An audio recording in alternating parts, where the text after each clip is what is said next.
stay there to try and like cover, and then and then they all chased me with like the maggie ball.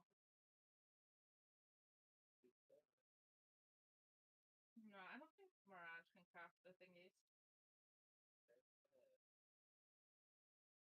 I don't think so. How?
All right, Shit, I go ahead and start getting into this. Just gonna start checking out the new PTB content here for a little bit and see what it's all about. See what all of the new content is, and we'll just start going through it together and see what it is. Try to give a little bit of my opinions and see what everything's like. Um, we'll go back to live servers tomorrow and do a more late normal stream. I'm just gonna check this out today, see what everything is like. All right. So let's go ahead and get into it. I'll go ahead and turn the music off because I want to enjoy the new music of the new chapter that they're introducing. But just wanted to get it started while I was waiting and talking. So let's go ahead and get over to the live scene. We'll turn off the music and see what this is all about. Alright. So sorry if Dead by Daylight is definitely a bit louder than the music, but that's how it goes. You know what? We can put the back anytime we want. Oh, interesting, they did it like that. So it was from whenever they got these. Archives seem to be closed in this.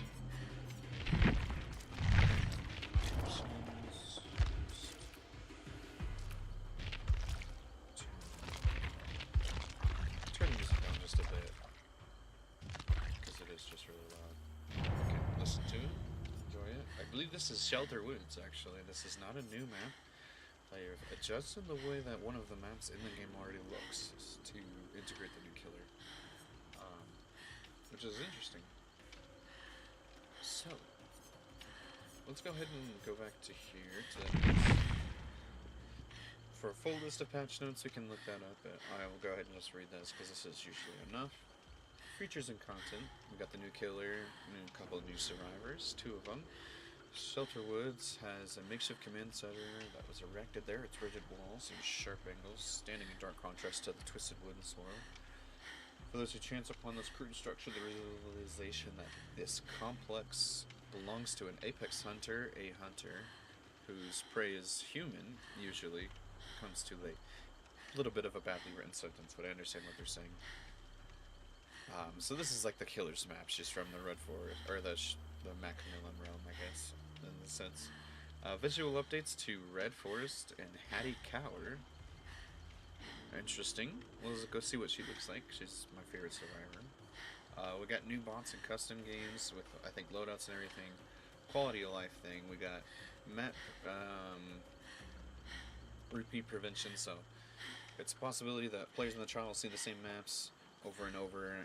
It's also unlikely that, well, see, the same map as the previous trial has been reduced to a new 0. It's also unlikely they'll be sent to a recently visited map through the likelihood, though the likelihood will be a little higher than near 0. This will not impact the efficacy of map offerings, nor will it affect custom games.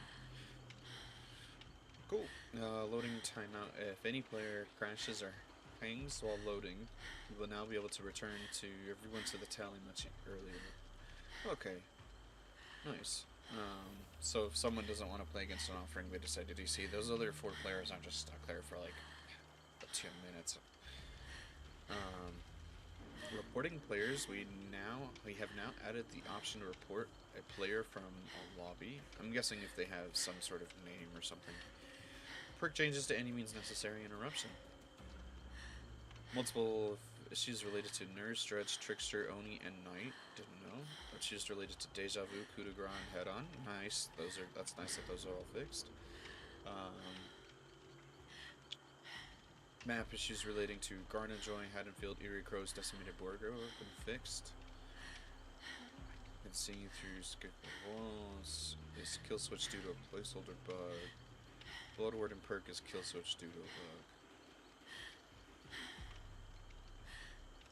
So this is from the save on February 6th. Cool. Alright, let's go ahead and look at the new content instead of just reading about it. New killer's usually up here. As she is. She's leveled as hard. Oh wow. A very interesting killer. You know, most killers are covered in layers of clothes that are either tactical or they're straight monsters, right? But usually lots of layers of clothes. Light up, it's not a good example, but they layer him up, you know. She's just wearing like pants and a shirt, or just like this like overall pants. So that's interesting. And she just looks much more human, you know. Her mask is a little interesting. It looks like it kind of moves. Alright, let's give a little bit of the lore on her. No? We don't have the lore yet?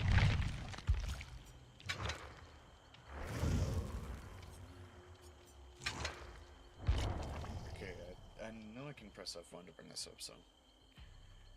Oh my gosh, we got a whole story in here.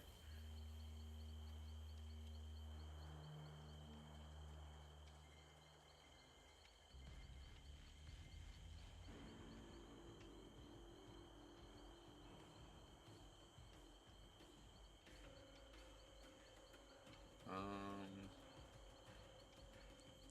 Parents aren't good. She likes a manga that is about robots.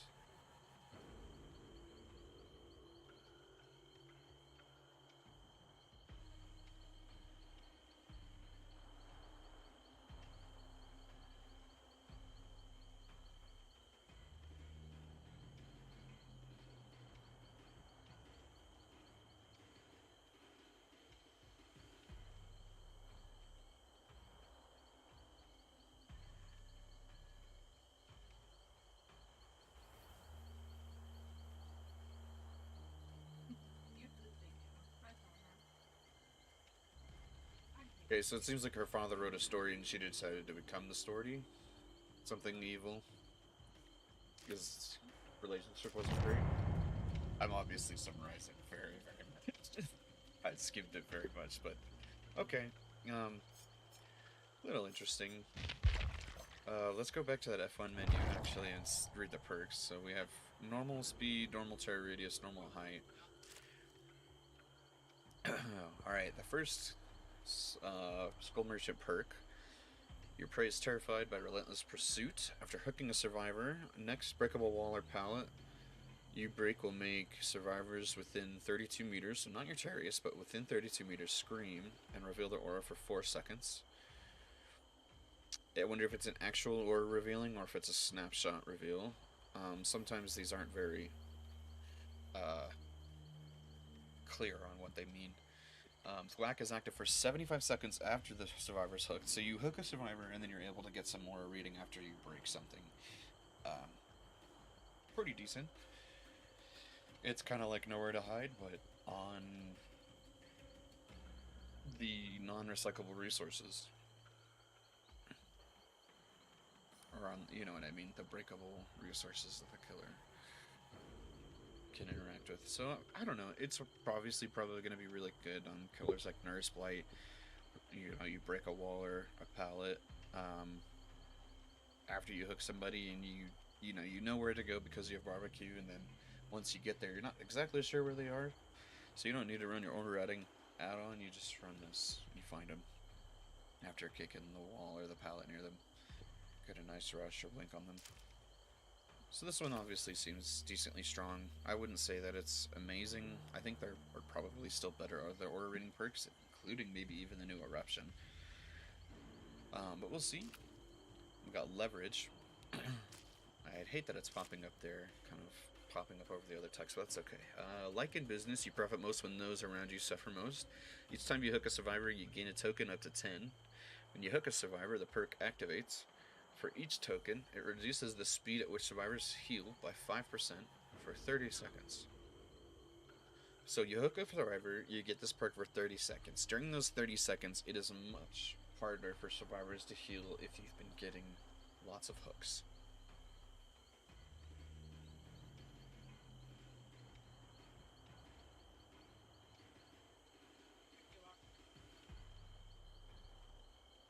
So yeah, this is a little bit of a confusing, little bit of a hard perk. That's going to be for sure. I mean, like, yeah, it's going to be hard to use this in a decent way. It's hard to like say that this is always good because it's only working when you're winning.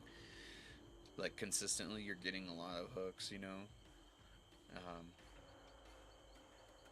Because you need survivors to be injured when you are hooking somebody to get value out of this, which already requires us to have a lot of you as killer.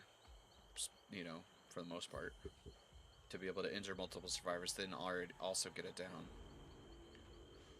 Then hopefully be it fast enough that you can impact the other survivors' heal speeds. I don't know. This is going to be one of those perks that you have to play with and play against to really feel the value of it. It's kind of like Thanatophobia, I feel, where it was Thanat for a long time wasn't great, and then they kind of buffed it. And during some balance patch, and it was really, really strong. And it didn't seem like it was that good because like it was the same kind of thing like this. You read it and you go, I don't know how good that is because of how much it asks of you. But on certain killers, it's very, very good. So the Nat was disgusting on Plague and Legion and things like that. So they had to nerf it to make sure that, you know what I mean, it wasn't overly picked on those killers because it was just uncounterable on those killers. So we'll see. And then, sorry, we'll look at the last perk now. The Game of It. First you pick your prey, then you pick it apart. When you're chasing the obsession, this perk will activate. Daming a gen or breaking a wall pallet gives you 5% haste status for 10 seconds. 10 seconds is a pretty good time. When you hit the survivor with the total most time in chase with a basic attack, they will become the obsession. So you're chasing somebody. Okay. I think when I first had this perk, it kind of made me think that you're supposed to break it, right, and chase and keep chasing them. The way this kind of seems to me is you chase somebody, you're chasing people in the beginning of the game, they're not doing too great. You down somebody, maybe even chase the obsession, you down them quick, right? But there's one survivor on the team that's particularly good, right? They're giving you a good chase. You get a hit on them, and they'll become the obsession because it was the most amount of time you've spent that game. You kick something near them, or whatever, right? Or like you chase them, maybe they go to a gen. You kick that gen, and then you chase the other people because you get that 10% or that haste status. Or you go to another location on the map. Maybe that's more what you're supposed to do. Maybe it's more about when you're actually abandoning a chase, because sometimes you get in a really crazy chase with a survivor. They're playing a really strong, like Shack, let's say. They're playing really strong Shack. They've vaulted, let's say, even more than 3 times. They know how to, shiv vault. They vault 4 or 5 times, let's say, and now you're really needing to get that pallet down. But once they pallet stun you with that pallet, and you know you have to get stunned because they're too good to not get the pallet stun. You know what I mean? Then you're gonna have to break that pallet. But continuing to chase after that Shack chase is really bad, right? Because it's probably not gonna net you anything. So maybe this is the kind of perk to like help you get out of chase and disrupt the other survivors again. Maybe that's kind of how we use this. Otherwise, I don't know. This doesn't seem to do too much. It's very small numbers for very small amount of time. Very complicated activation process. Because the other thing is, like, I don't. If you're not in chase with the obsession, it doesn't seem it's not activated. So you have to damage something while in chase still. So even if they get the pallet stun on you, actually, I don't even know if this is good because they can break chase most of the time with the pallet stun. I don't know. This is really hard to tell what this is gonna do. Let's go ahead and read the power. Probably not gonna be able to figure out what it does just by reading it, but inspired by the Dockmongers. Oh, wow, there's even lore in the killer power. Starts the trial with 4 drones. Press the power button, place a drone, which enters active mode. In this mode, the drone creates a detection zone. Within it, the killer is undetectable, and survivors will gain lock-on progress. Drone reverts to scouting mode when no survivor is detected for a while. In scouting mode, the drone enters a sweeping scan, if it finds a survivor, re-enters active mode. Survivors can interact with the drone to disable it. If they fail, it enters active mode. If they succeed, it returns to the killer, but the survivor is stuck with a claw trap. A claw trap will broadcast the survivor's location to the killer until its battery dies. If they get too close to a drone, I'm guessing the drone will enter active mode, and the claw's trap battery is recharged. Oh, okay. The killer can press the active ability to open the radar and see the locations of survivors with claw traps and those in a detection zone.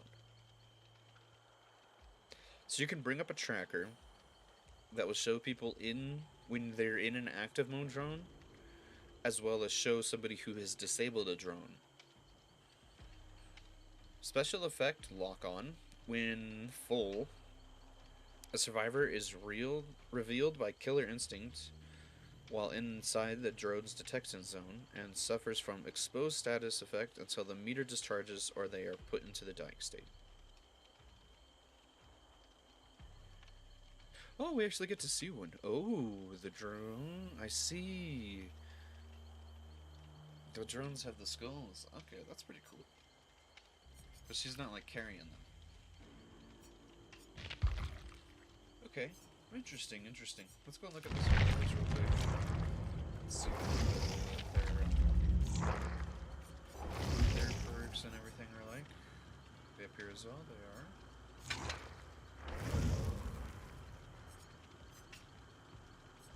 Kind of been doing the thing where the new survivors, like, they look more like real people, which is awesome, than like old survivors. Because these kind of people, I know they did the visual updates so they look a lot better, but I mean, I don't know, sometimes Dwight just, he just looks like a video game character, you know what I mean? His face is not fully defined, but it's like, this looks like a person. This is scary. They said they visually updated Hattie. Oh wow, yeah, her hair is definitely a bit better. Let's go ahead and... Oh! She's got new, like, facial lipstick to go with the jewelry. Her eyes are a bit darker as well.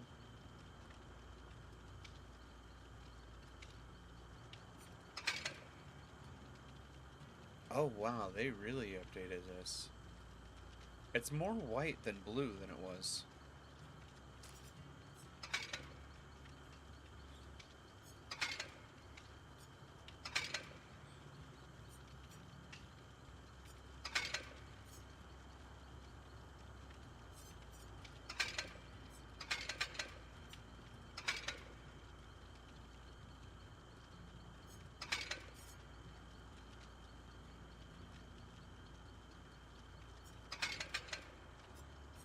Nice. I'm happy. She looks a little bit better. The hair is not as blue. It's like a lot more white. And I like what they kind of did with her makeup. It's nice. Because before it was really unnoticeable on most of the things, but that looks good. I like it. I appreciate it. All right, let's go here. Open up. perks here.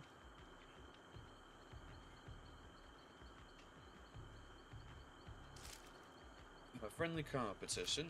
Revel in the community spirit of competition and inspire others to follow suit. Whenever you finish repairing a gen with at least another survivor, it activates. You and the other survivor who finished the gen get a 5% increased repair progress for 75 seconds.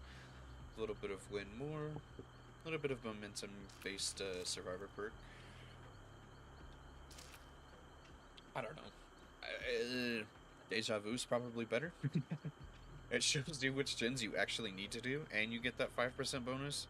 You get it on yourself instead of giving it to other people, but only giving. I will say, you know what? This might be a bit stronger than I think because a lot of the new perks have had this like teamwork effect, right? Where they affect more people, so it's like each survivor gets to play with almost more than 4 perks at times, right? Which is really strong. Teamwork. Oh, we actually got like a new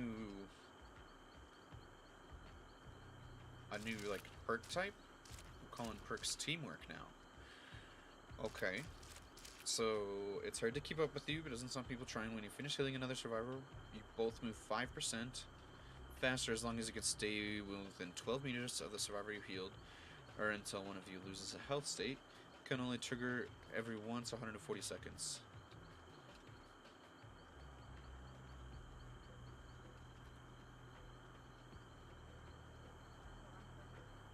This is scary.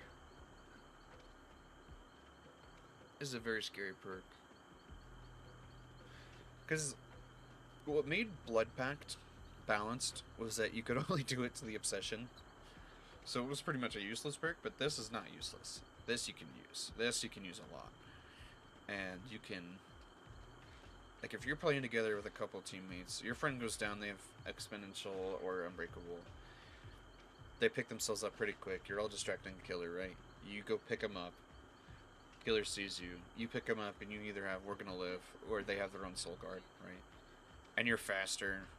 The killer has to try harder to even get that hit. They hit you, and you have that endurance effect. You know, I just think that this makes the bully meta stronger. I don't think that this is one of those perks that makes Survivor games more fun. I think it just makes killer games worse. Well, obviously it'll make a few survivors have more fun, but for the variety of, or what should I say, for the most people a Survivor that were playing Survivor for casual sense or just playing alone, playing with like one person just for fun, like not playing in 4-mans or 3-mans to fully try to abuse the mechanics of the game. Like, this is a scary perk. Cut Loose. You get in enough trouble, you know how to get out of it. Performing a Revulsed Volt and Chase, it activates. Okay, when it's active, your Rust Volts are silent for up to 6 seconds, and successfully performing a Rust Volt during that timer resets the timer. Then it goes on cooldown for 45 seconds. Yo, this seems crazy. So you use this, and you just keep fast ulting places, and they're all silent. This is fun. I mean, it's definitely a bit of just a confusion perk, but it's cool. Nope. Ronaldo. Alright, Blood Rush, Ronaldo. Oh, sorry, Renato. My bad, my bad. This perk activates once you are one hook away from instant death. Huh.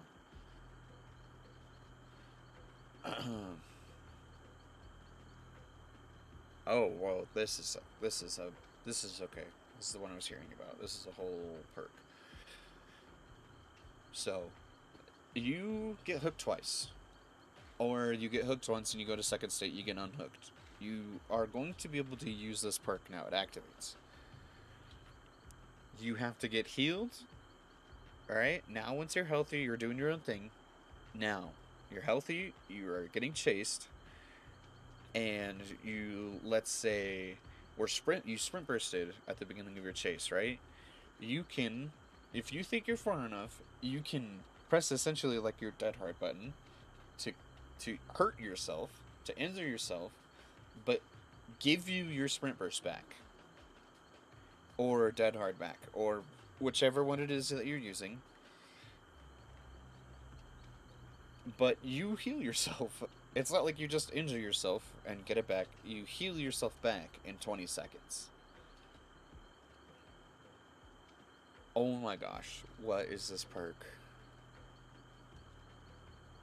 I'm so glad that you can only use it once. I'm glad that they understand that this is like. I like that this is essentially an anti-tunnel effect, right? Because it's like you gotta be focused by the killer to use this perk, and it's not a perk that you can use fully, like fully aggressively. It feels like currently, but I can't fully tell. Maybe you can use it aggressively, and it's a very very scary perk, but that seems very awesome. But I don't know. I don't know how it's gonna go for now. Teamwork, collective stealth. We have a teamwork perk again. Whenever another survivor finishes healing you, both leave no scratch marks. Oh, as long as you stay within 12 meters of the survivor. Oh wow. Oh wow.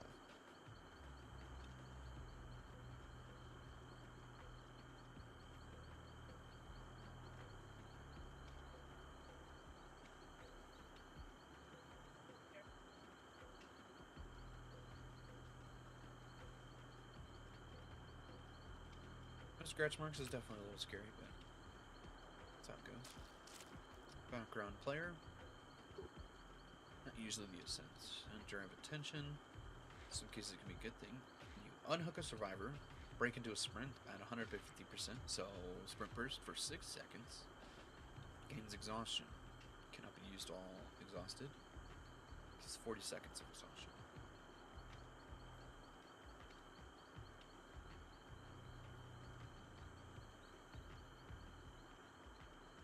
I just don't see how this is currently better than sprint burst.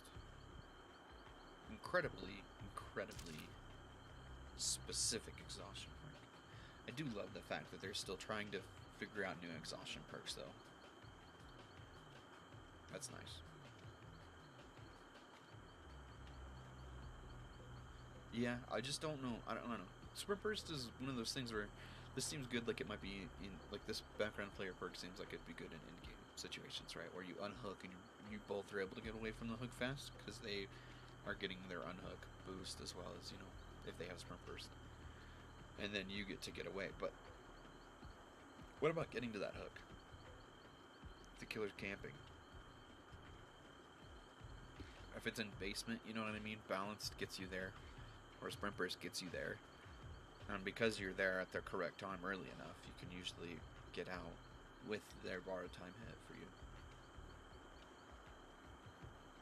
I say usually in a perfect world. Obviously, you know, if you guys don't know what you're doing, it might not work out, but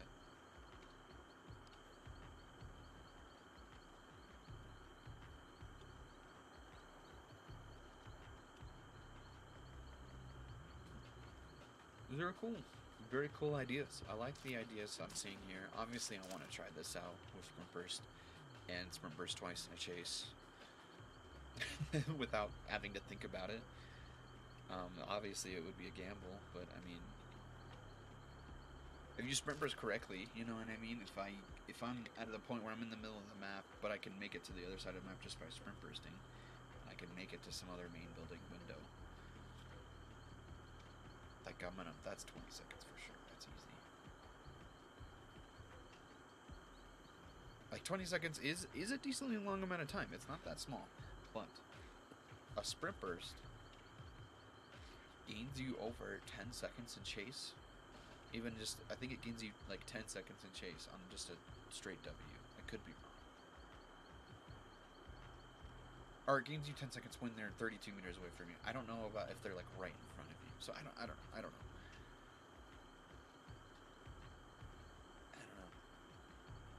We'll see. Let's go test it out. I mean, we're probably not going to be playing killer, because killer queues are going to be too long. So let's try out some survivor for a little bit at least.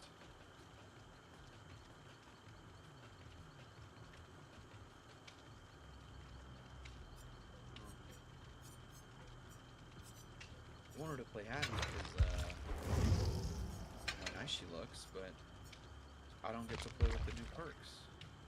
You don't have that. So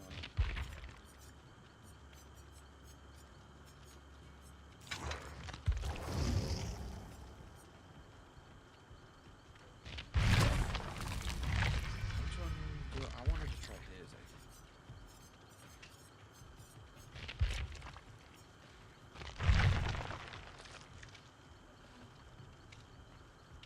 I did okay, I wanted to try both, unfortunately. I'm gonna try him first, because I want to try this perk. Crazy.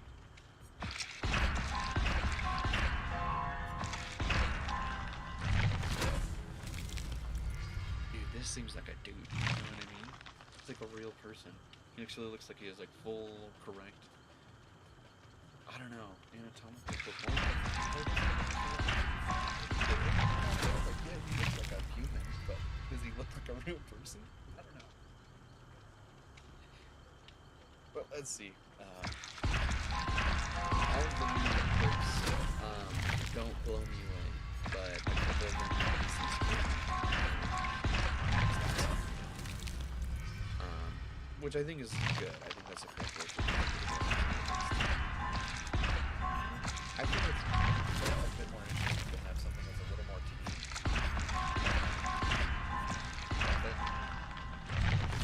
rather than have things that aren't fun.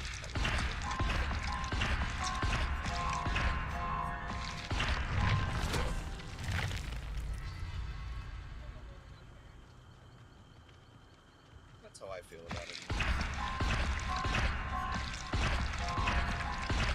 You can't like hear the music at all when you're on the spider. I just realized. Let me turn it up.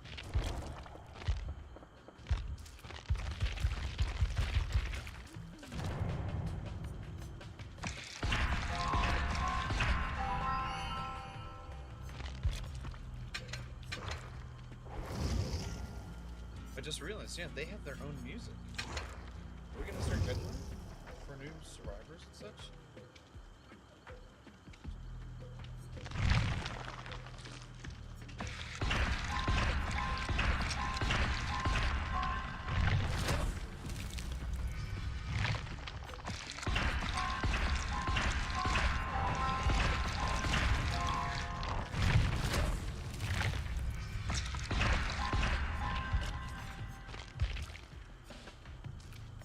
It was like, it says perks, they were gonna be down here as well, right?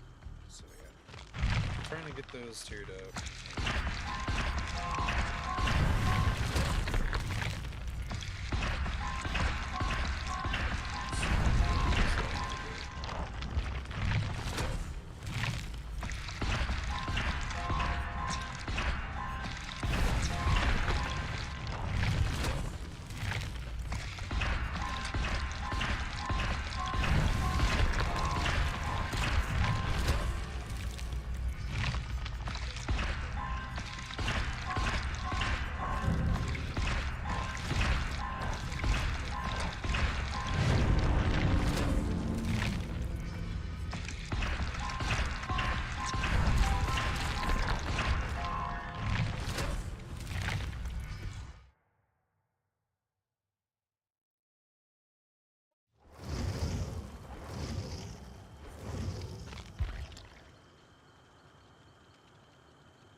Hopefully we get to play new maps. Obviously, oh yeah, the new maps are added. Obviously, this shelter was updated, but Red Forest was completely visually updated as well. I don't know if the gameplay's any any different. I haven't seen anything yet, but we'll go ahead and we can do some long matches with Killer and check out the maps. Can't play Survivor without really doing the public matches currently, because I don't have anyone to play with to just like jump in the custom games and try it out, but that's okay.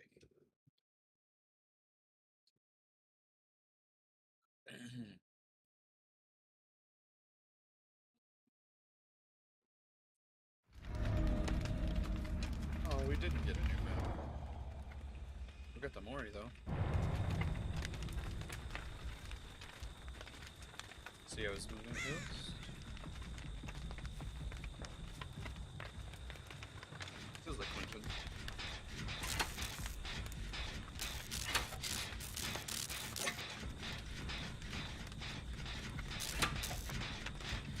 I like his hair. Pretty nice Survivor hair.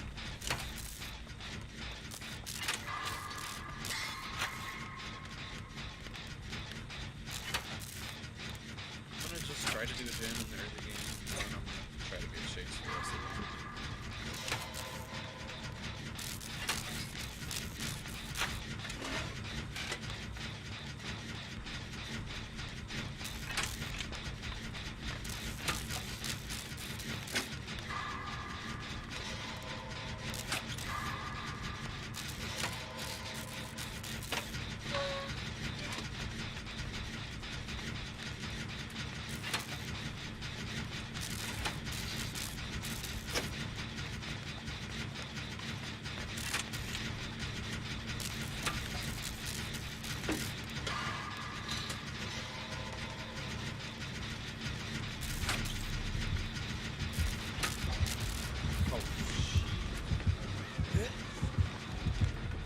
Oh, she moves weird. That is not how I expected her to be moving around.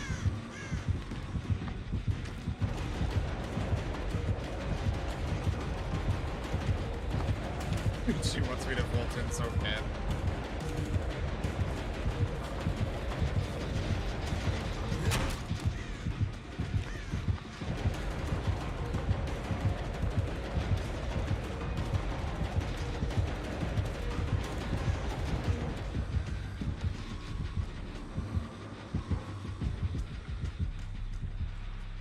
Uh-oh. What is going on with them? Are they tempted?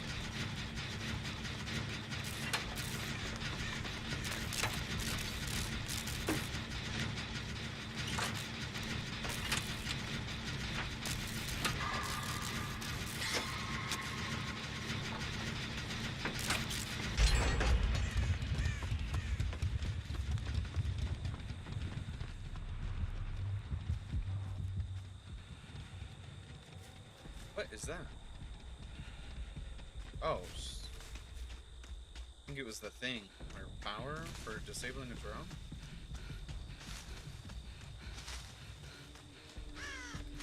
Hey, you kind of get, it looks like we get,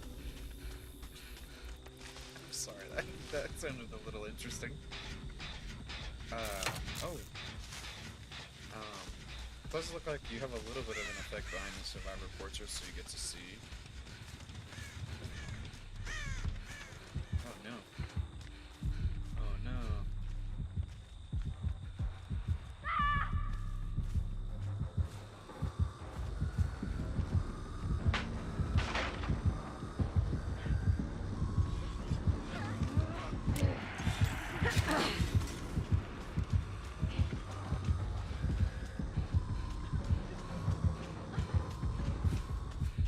This guy seems silent.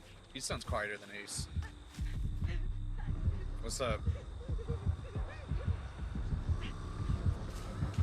She just like floats. She doesn't look like she's a killer. I can't lie. That should be looking goofy.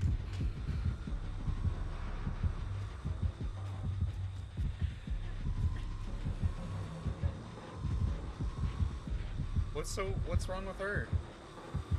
Hey, yo, fuck that shit up. Get that shit out of here.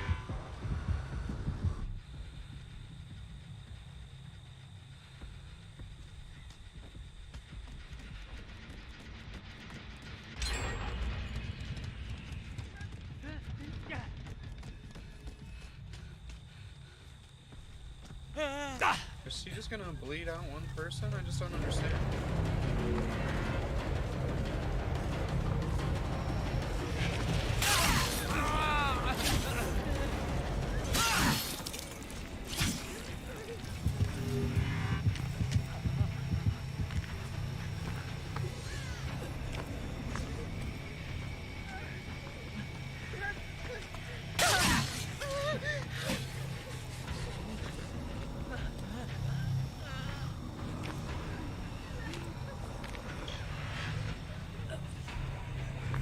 I'm falling out of the zone. I don't know what that is, but that scares me.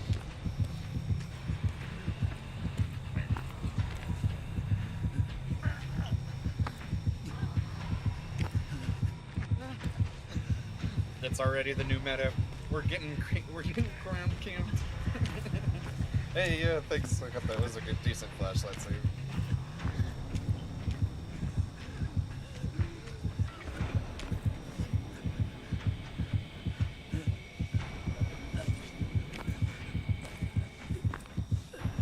Hey, maybe you should leave and go get healed.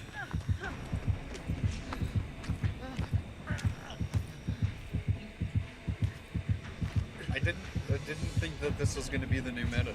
This is the new killer meta. Grand camping. Oh, okay, we actually got picked.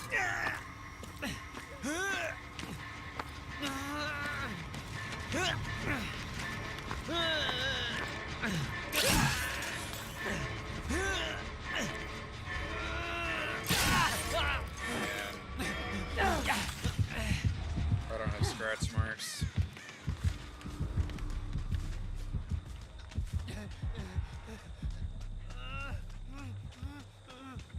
What is happening?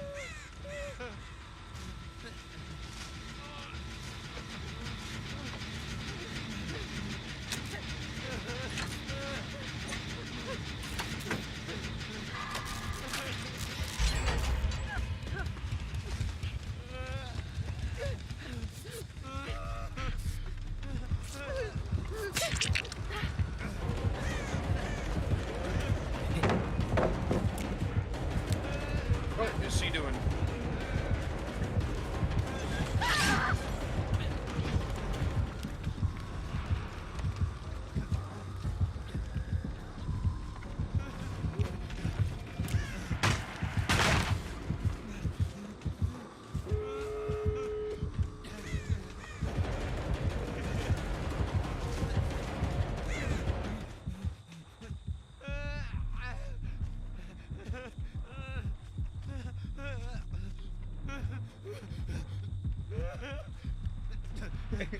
With this new exhaustion perk thing, I guess free exhaustion meta. I guess the meta's just this now. Don't hook, you know? Oh fuck! That scared me.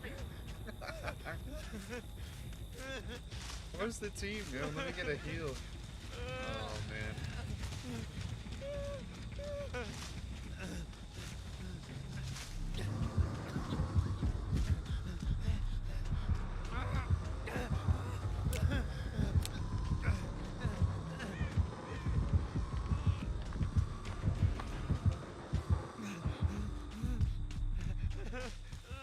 There's no gate, dude.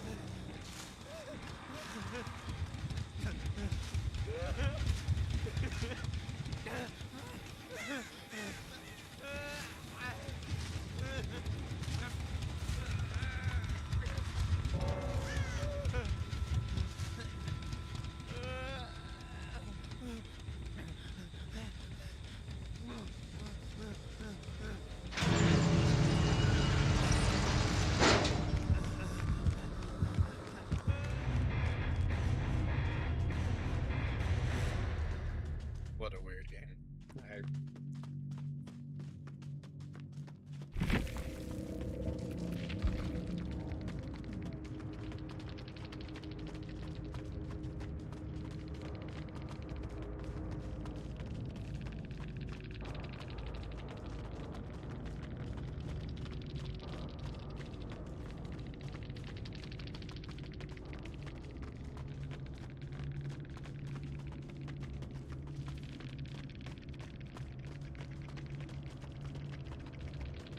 You need hooks to do the Mori, brother.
That killer brings up a great suggestion though. Let's go check out the Mori. Let's go do that in a bot match. We should be able to get that done. It doesn't seem like oops. Seems like killers are going to be playing pretty interesting today. Let's just see what this looks like. I mean, we can use her new perks, right? Whack. What's the other two? Leverage, game of foot.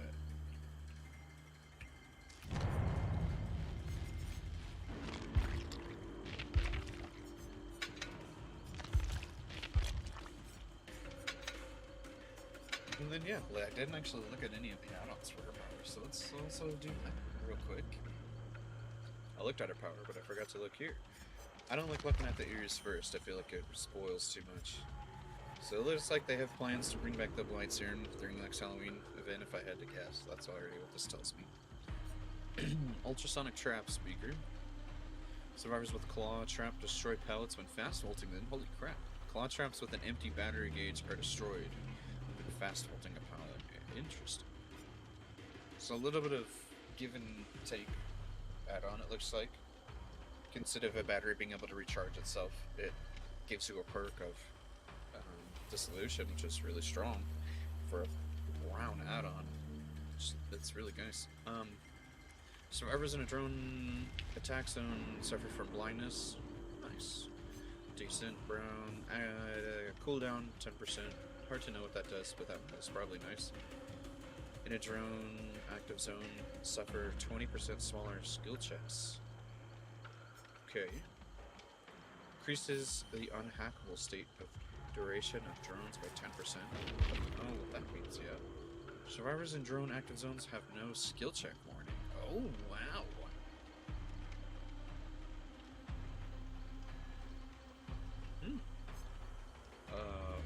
Overcharge?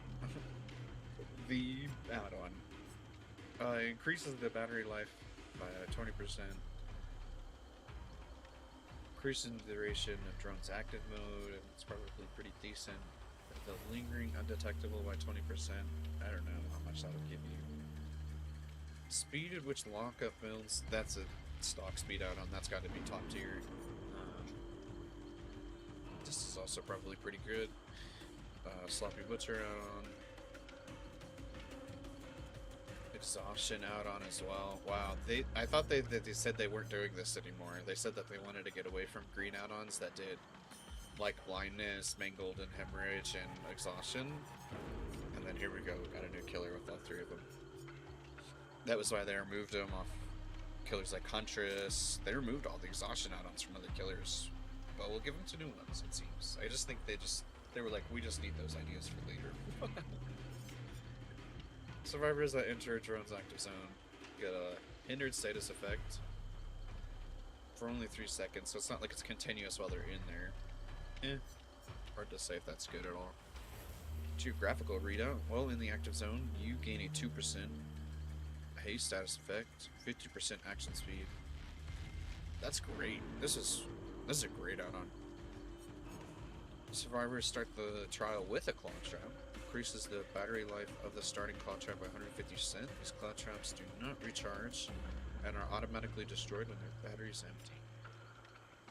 So this one seems like you'd run this as well as maybe the brown one because you already know that the add-on's gonna get destroyed, or the claw trap's gonna get destroyed when it's done.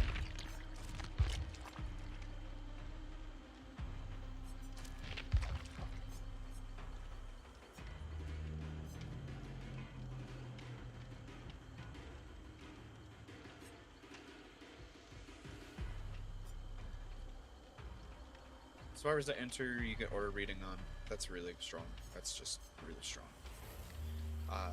Gain of 5% haste status effect when entering a drone triggered by a survivor. Okay. Okay. Interesting. And here it is, an unpublished manuscript. Activating a drone causes it to gain a 32-meter turret radius. Increases activation cooldown to 25%. Oh, okay. Let's go ahead and add some bots. Oops.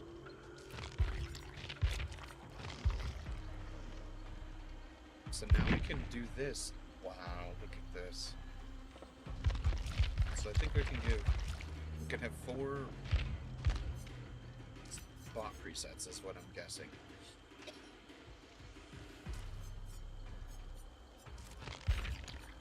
Oh.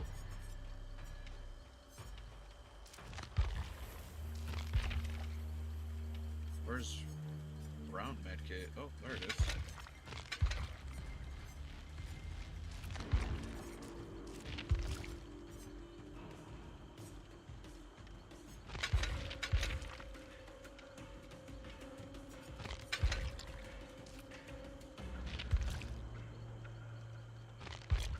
Wow. I want to see.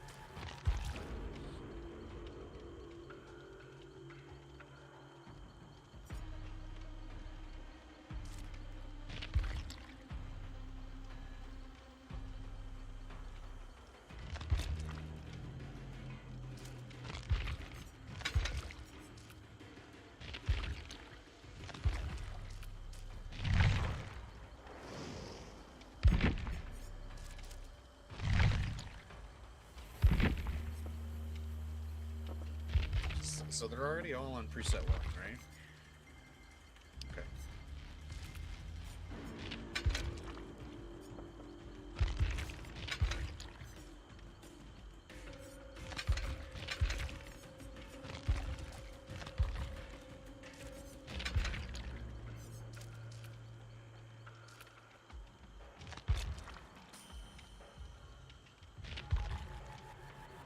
This is so interesting. I don't know. There's one I wanted to see if I could use circle. Okay. And then these guys will have use no loadouts.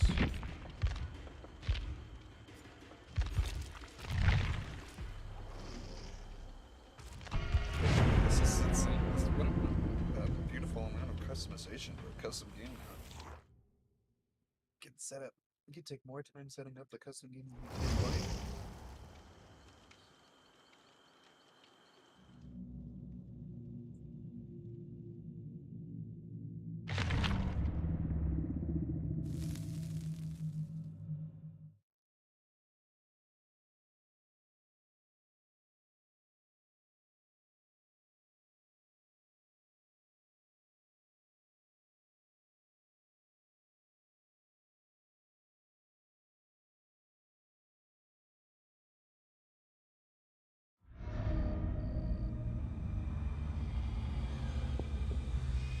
Oh, I should have chosen the map. We'll do that after this one.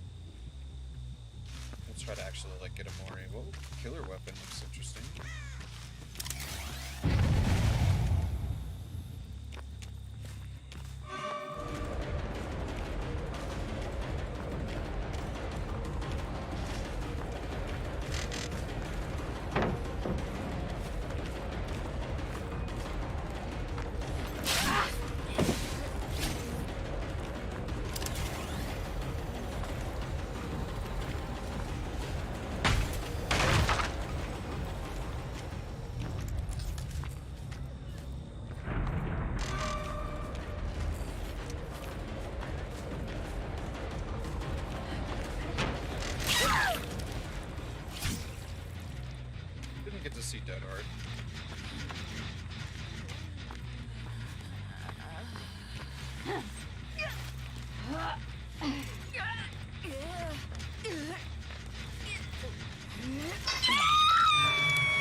So yeah, they set it up.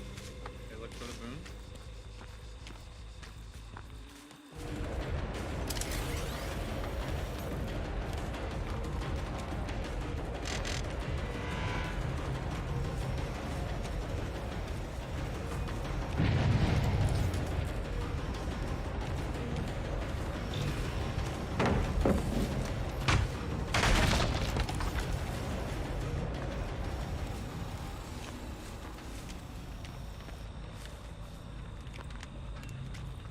Oh.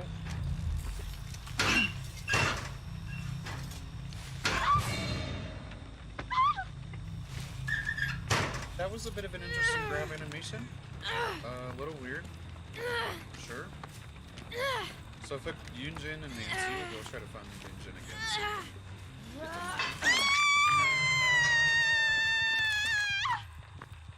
Nowhere near the drones. Can I recall the drone?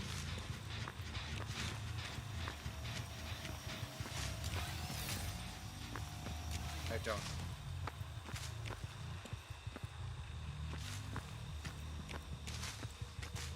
Okay, interesting. I don't know if that one's close enough to anything.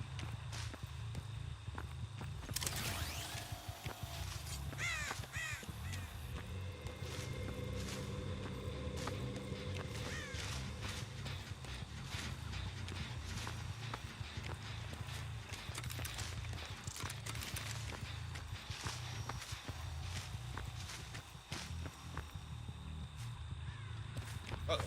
I did not expect to see the pack of them.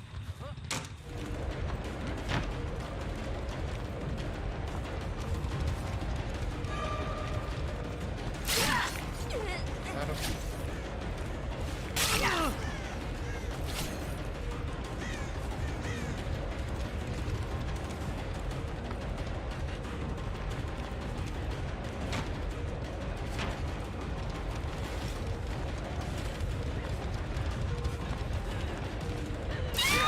He did it. She dead hearted. Jesus Christ, you're at this game. I don't know about that. These are bots.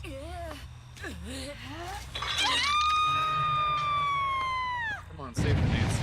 Nice. We can go more than Nancy. I think I heard.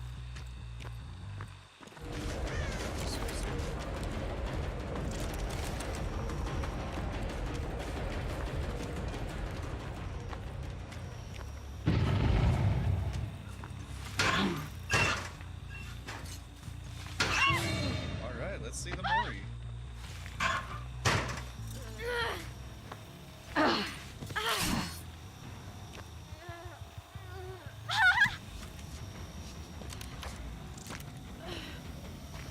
She seems getting up okay.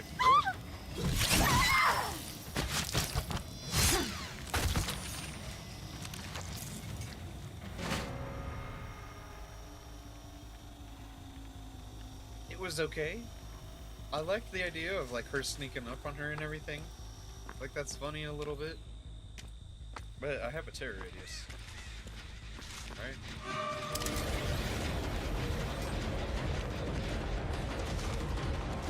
don't know. The end also just looked a little goofy.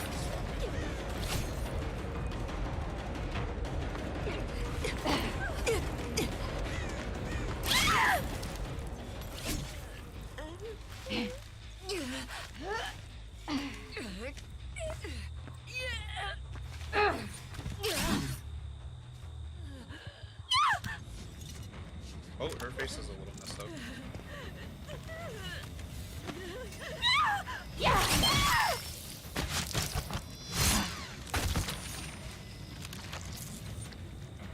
Like, it just looks like she's a little disconnected from what just happened. Like, she just killed the person below them, and she's just, like, looking forward into nothing. I think that's just a little weird. That's all.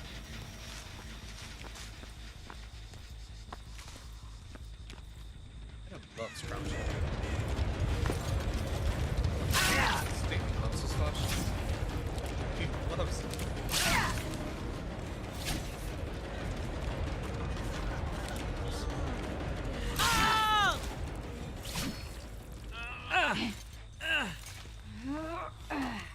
that's pretty much all we need to see.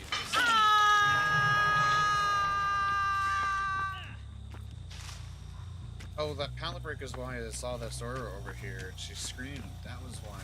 Okay, okay, that was some value earlier. Well, we got to see the Moris. Let's see the Mori.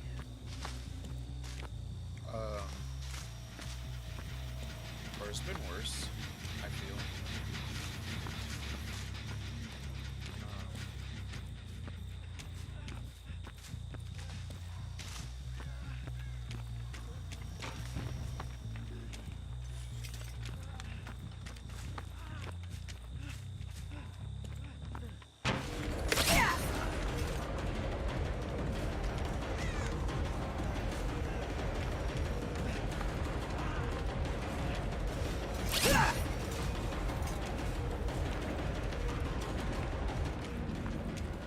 Bots know a little much, yo.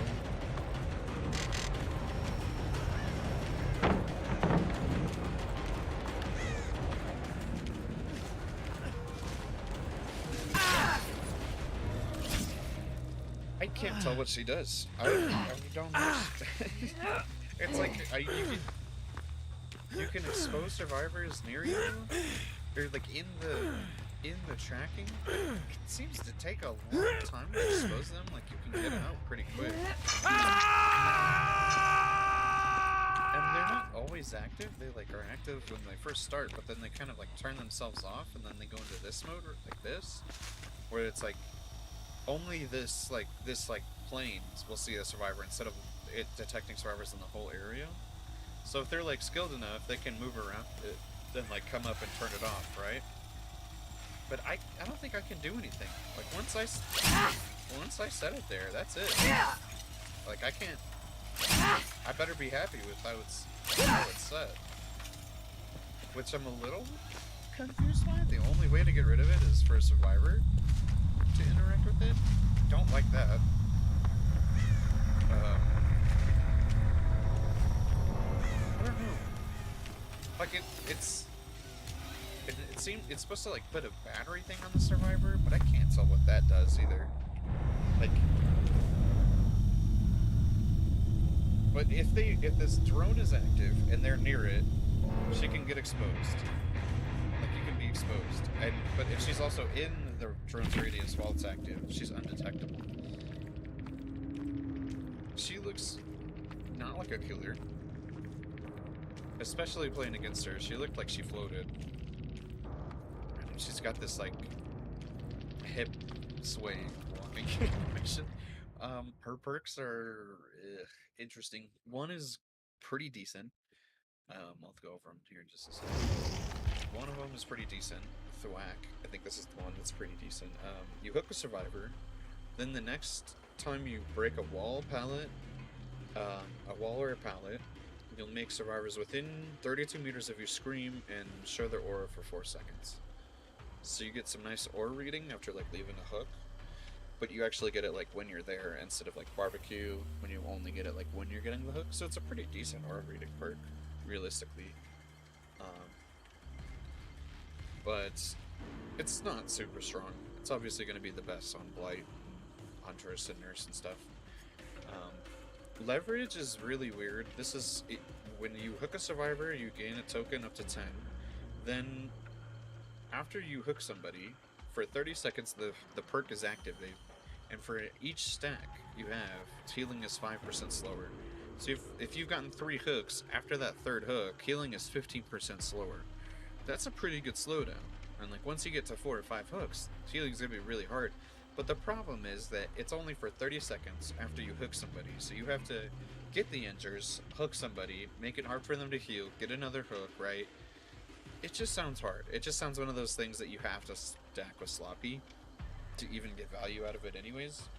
But even then you're just going to be getting value out of sloppy if you're playing well enough to get them to drain heals and stuff with hemorrhage. So I don't know how good this perk is. It seems really questionable. It's only slowing down healing. It doesn't do anything else. That's it. That's all it does.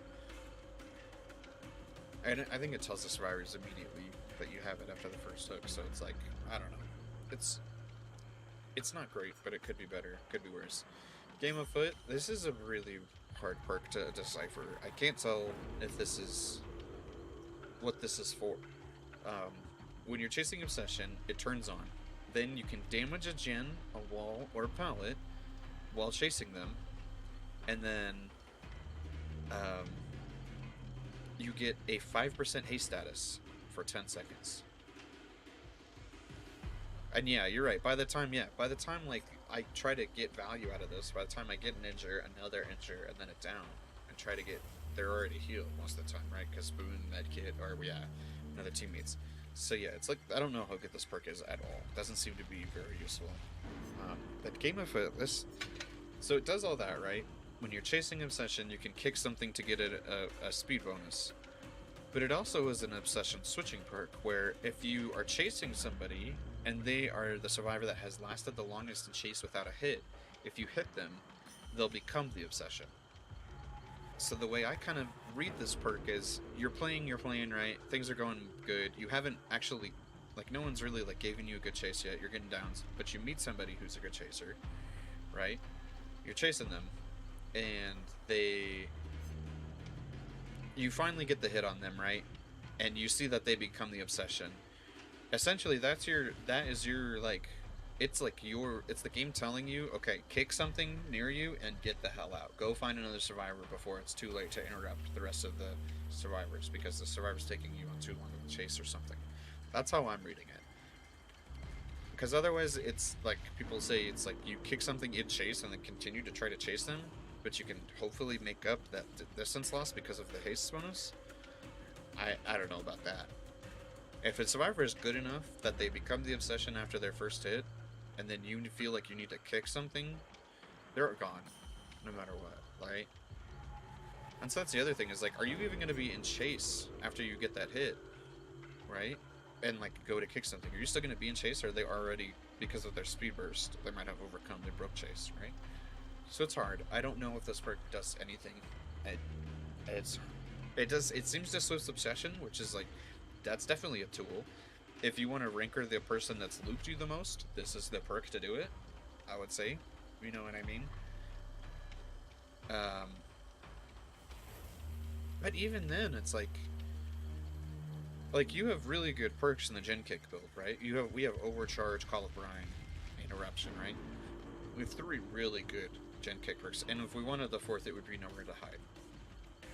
Because this doesn't give you aura reading. This just gives you a little bit of movement bonus. To give you like, why this also puzzles me, this is as good as a Trapper add-on. Right? I can run Coffee Grounds and get a 5% base status effect for only 5 seconds, right? Not 10 seconds. But I can do this whenever I want by just setting a trap. And that's furthering my game plan instead of having to, like, kick a gen. So, I don't know. I'm personally confused on what this does and what its intended purpose is. I'm sure we'll have it used against me, and then I'll see what its use is, and I'll see how it's good. Or someone like YouTube videos will figure it out, you know. But for now, this is a very confusing perk that I don't understand. This is the one that stands out to me. She also doesn't sound like a killer. She doesn't make any noise herself. Like most killers, you know, they have like a grumble, like a, you know what I mean? But she's silent. She's a stealth killer without being stealthy. She still has a terror radius, which is interesting. You know, like you play Hillbilly, he makes like breathing noises, you know. He's a monster. Or just like a person who has kind of been turned into a monster. Even Huntress has loud breathing, right? But this girl, she just be silent. And also, like I said, the end of her Mori seems unfinished. Like, the beginning of the Mori was fine and everything. I like how it starts, I like how she kills, but the end of the Mori, it's like when she's like, it's just like an extra second or two of just like the scene that's just like standing there. But she doesn't, after she like stabs the person that's in front of her, she like doesn't even look at them again. She like doesn't even really, it's like she doesn't recognize they're there. Which, like, I don't know, I find that to be a little tasteless. Like, at least all of the other killers like, understand that they're killing somebody currently. It doesn't seem like she got satisfaction or like it seemed like she needed to. It just seemed like it happened. Which is I don't know. Weird. Alright, I'm just ranting now. Let's try Survivor again.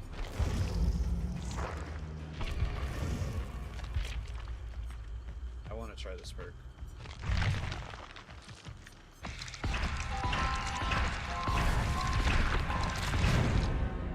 But yeah, I can't really tell what the killer's power is supposed to be good.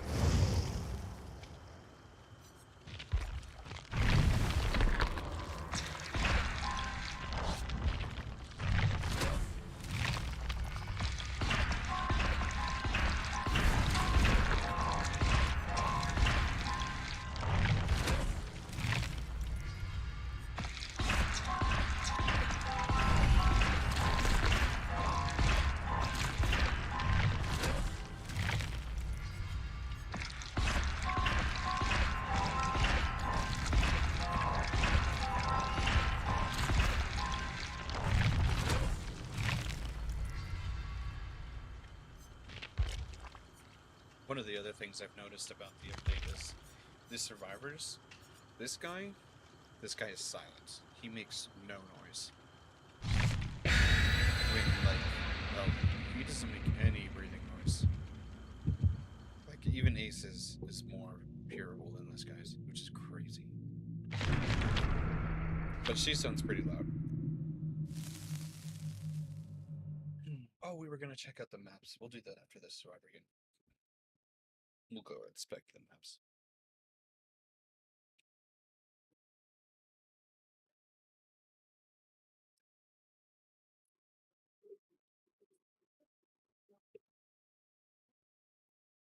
I want to thank anybody coming by and watching for a little bit to see the new content. It's cool that you came by and just checking this one out.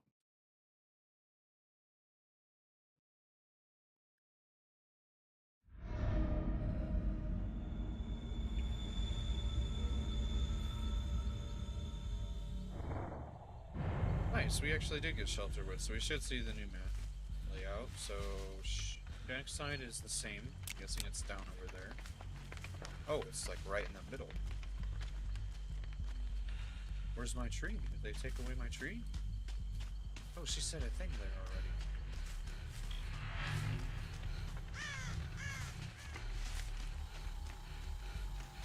already. Yeah, get that shit, Dwight. Yeah. Oh, shit.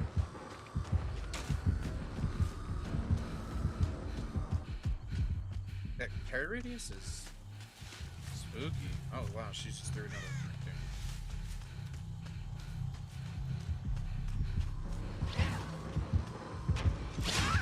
Whoa.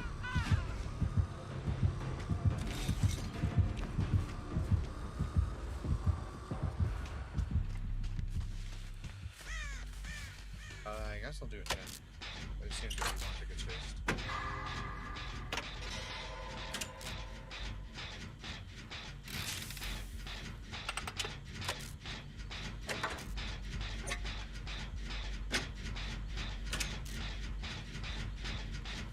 Looks like the thing is kind of gone. You guys see what this...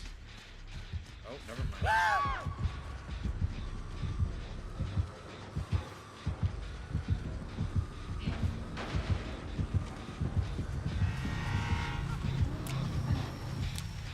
Didn't want to step in the thing. I'm scared. Oh shit, that's her. She lost her terror radius. I thought it was a survivor.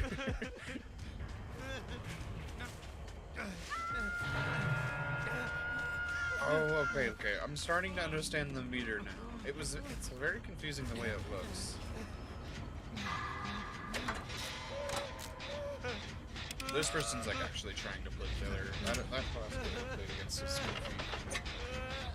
Second round camping.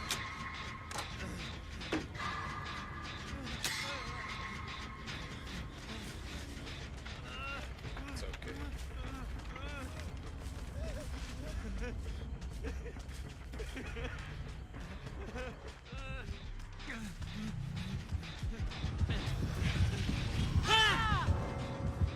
Oh.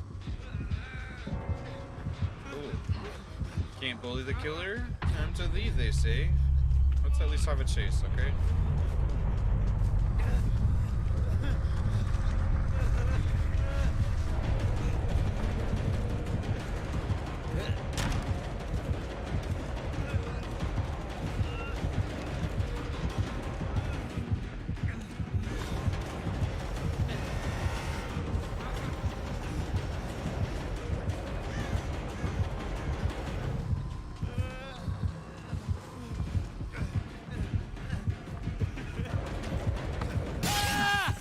Bro, I didn't know what the fuck she was doing.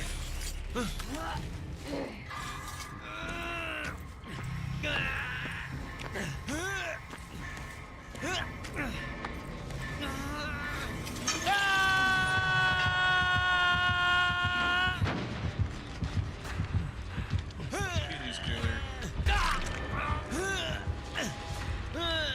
Oh shit, let's go.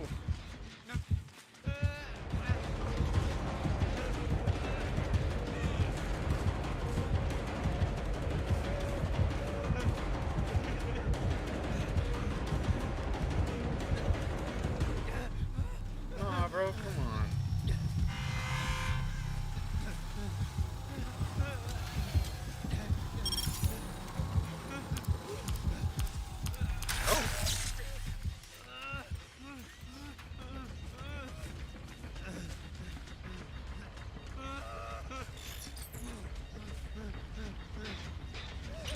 So I have a battery on me? I think it's depleting. But if I think the pallet, the thing down bottom right corner is telling me if I pull something will break the pallet. I believe that's what that add-on was. Okay, so I can remove the box route now. Okay, well, that's kind of cool.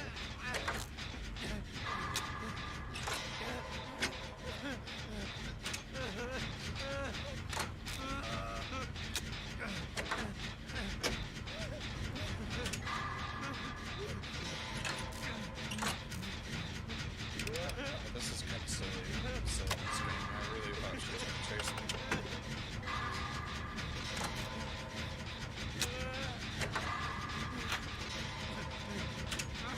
Guess I'm doing a jump.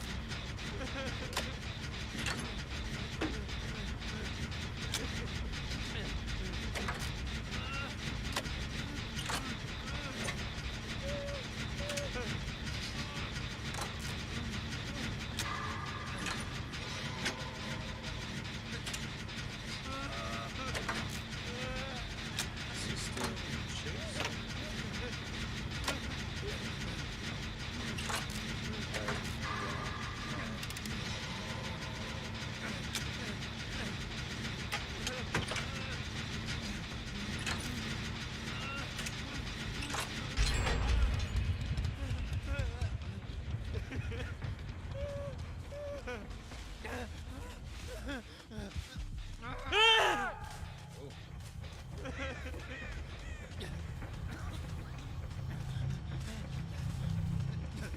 I wanted to try to get up close to this one, because this one's like in its other mode. I wanted to try to see how hard it is. Aw, damn it, dude, you're like right here.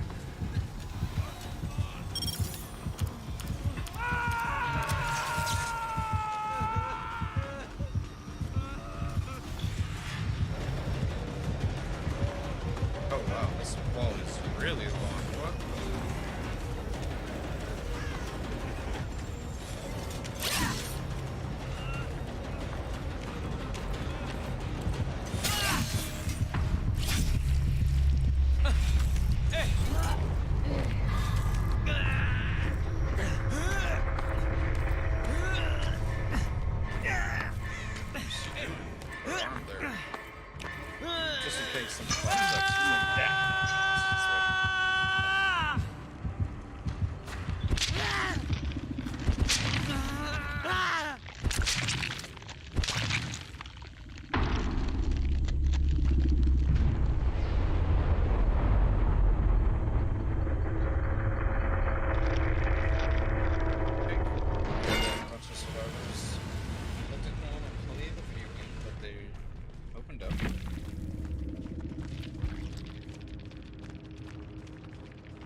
luck, man.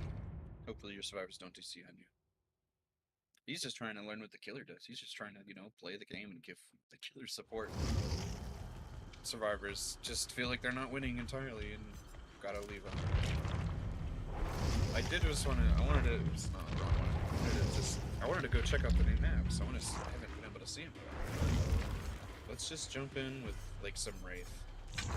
Because he's quiet.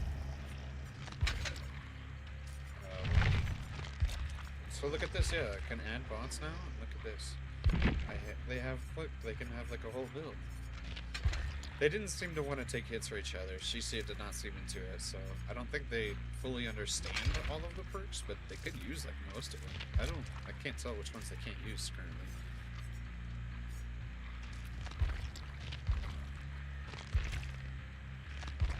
But you can make it just like a real game. You can have a bunch of survivors with a medkitted dead herd. It's okay. I'm not too worried about it. I'm not playing a bunch of public matches today. Yeah, you can have 4 preset builds essentially, so you can have 4 different survivor builds saved for bots. And you can change what survivor they're actually playing. It's not random too. Well, it'll choose one for random automatically, but you can choose which survivors you play against. If you want to play against 4 Steves and just kill them Steve's dead to have some satisfaction, you can do that now.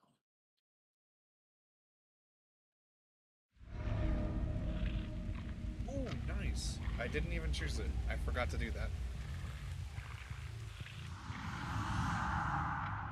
Nice. Let's take a look around. So this is Temple. Let's try to get our bearings. So this is a new hill. Wow. Okay. So this is main building here. That's the front of main. So this is left side of the map. So this is shack, right? Nice. Wow. Whoa, what is all this?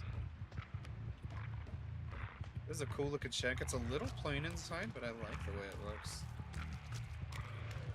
What is this? What is this tile? What is going on here? Oh, okay, that's the wall looks like a tile wall. Okay. Got small, the rain sounds much louder. Small temple. Pallet behind. Jungle gym back here, just like before. So, it doesn't seem like the layout of the map has really changed at all. I mean, Jen is still here. Small jungle gym. Oh, there's a lot more like Z walls and like crap on the outside of the wall, outside of the map. Like, what is this little thing? Look at this. I don't see this anywhere else.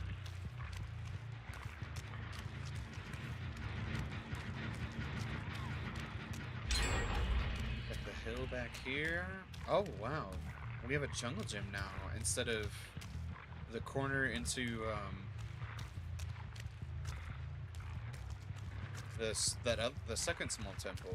So now we don't have second small temple. Wow. Okay, so it's a jungle gym there now. They really just said that wasn't strong enough on this map. Let's take a look at main building, see if it changed at all. Looks like one of the windows is still here, or is there still 2 windows? No, there's still 2 windows, so decently strong main building still. Still have the worst pallet in the game down here, but it's been moved more to the side. Another bad pallet.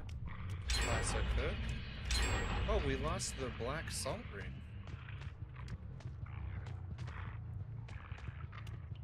They're doing just much faster than I thought they would, by the way. They're teabagging me.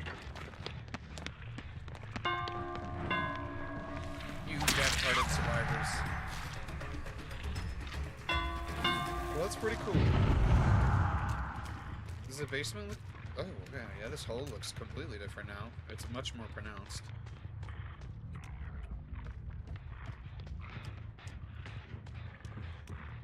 Yeah, that's really cool. I like it.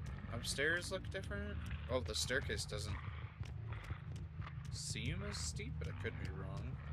Probably still the chance for the window to spawn up here.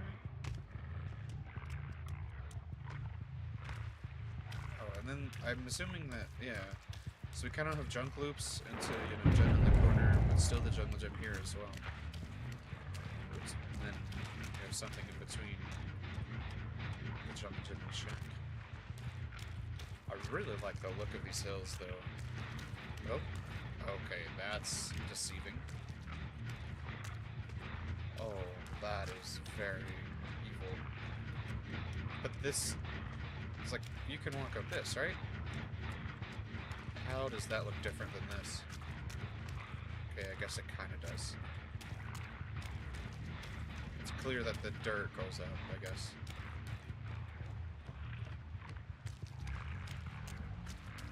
Nice. Oh, it definitely looks awesome. Like, look at these structures.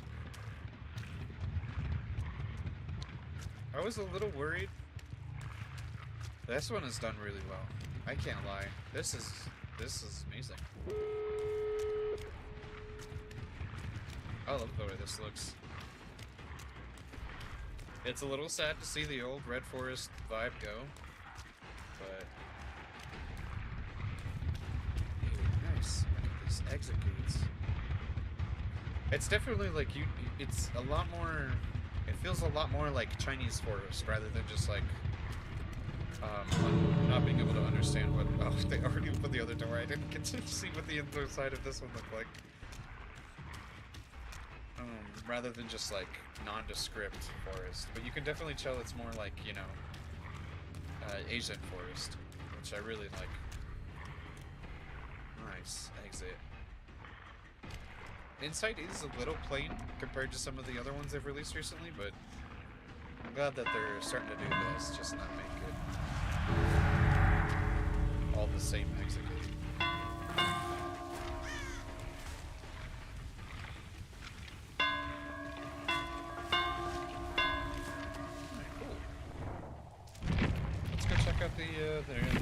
The other new Red Forest map, and then we'll actually go look at Shelter Woods because I did not get to look at that at all.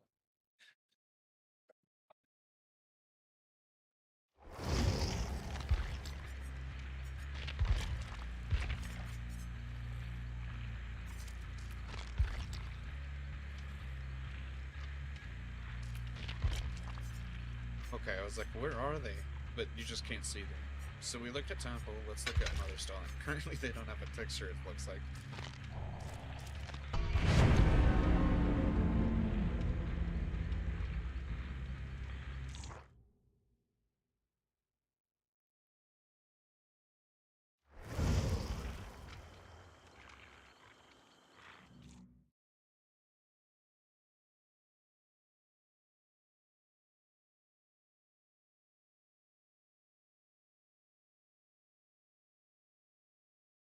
I do agree with you, though, that it did look stronger against killers like Huntress and Death Cinder. A lot more taller stuff.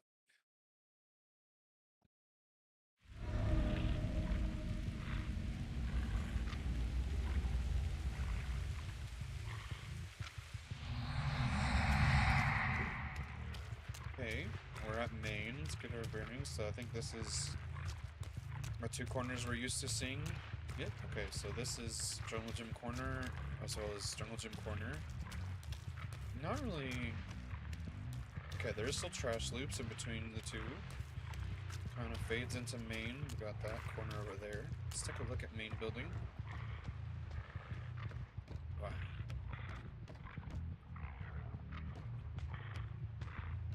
And they've got the old dev art. Wow, that's nice.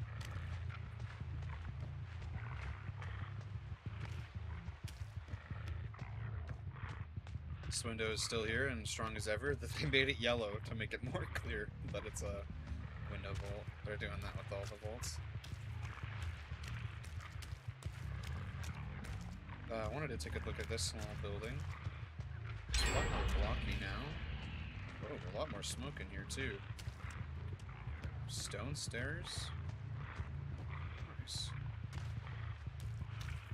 So it doesn't look like they changed the gameplay at all, which is very interesting. This map looks as big as it was.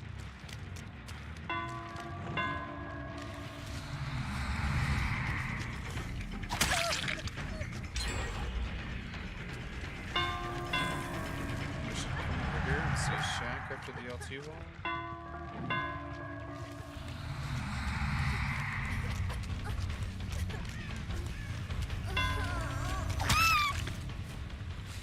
But I'm just doing this so that there's not a chance of we can. I'm so sorry about that. I don't even know how that happened.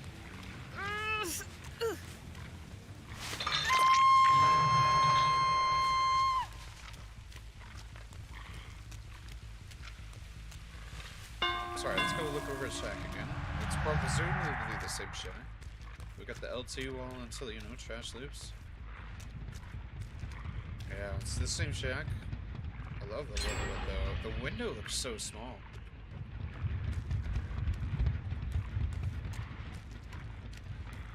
Still got the same jungle gym over here, into jungle gym, so the trash loop in the corner.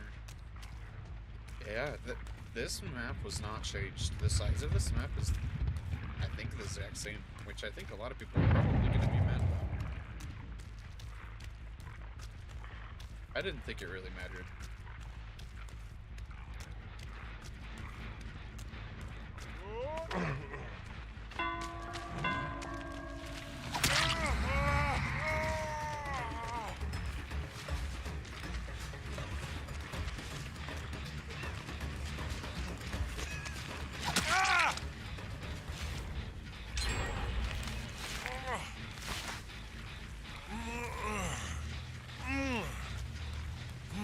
Love these new hooks, too.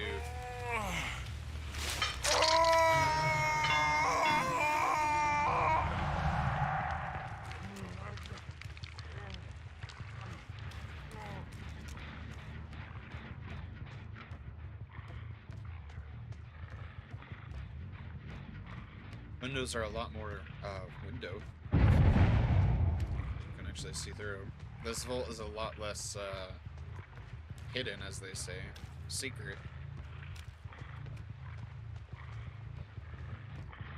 This window's still here.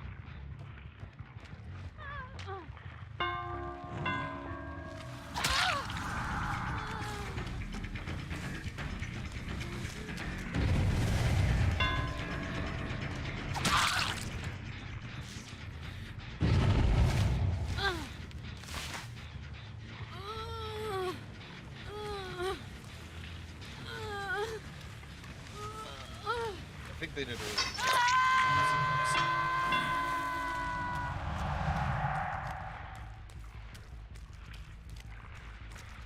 I think we got a good enough look.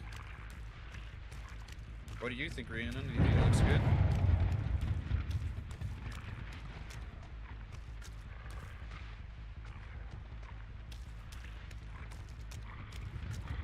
It's so much harder to see far it feels like.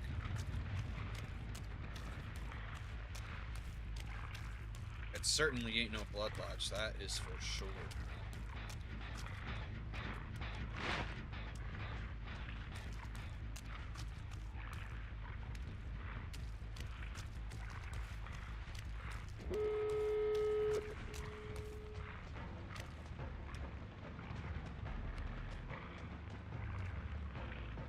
Updated meats for smoking.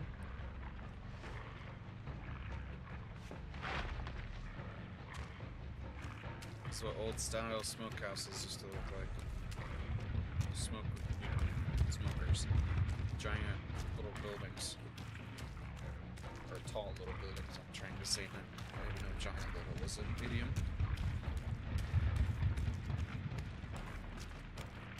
Just get one more look at the exit gate.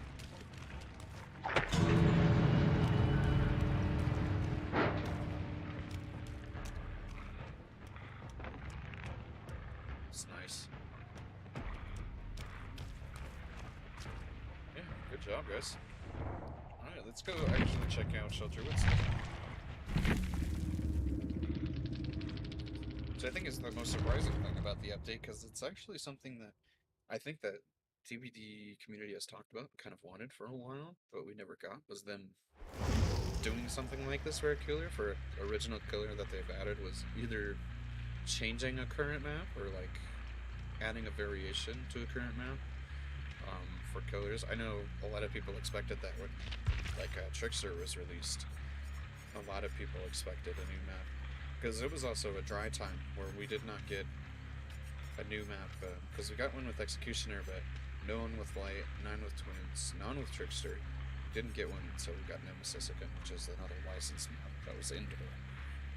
So didn't go over well until Artist came out, and we actually got another outdoor map. Oops, I didn't change. That's sad.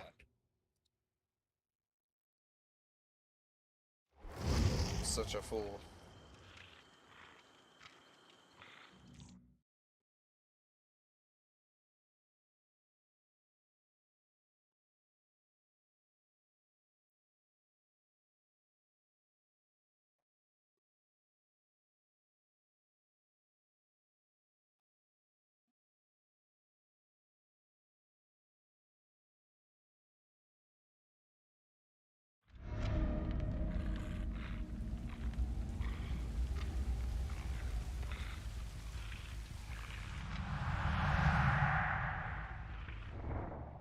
There seems to be like a little bit of a cooldown on the escape key now. You can press it like once during the opening and you can't close it. And then once the game starts, it actually takes like 30 seconds. We're a few more seconds now until you can press it. I don't know if that's PTB bug or...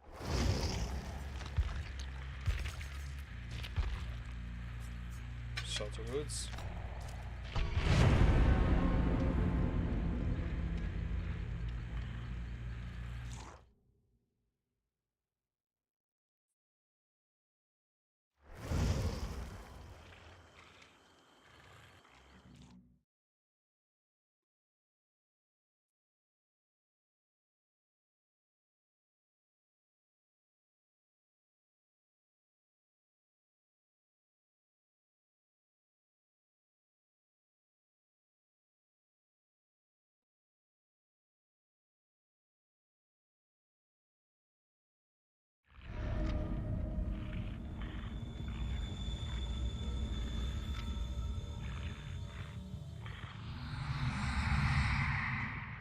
Oh.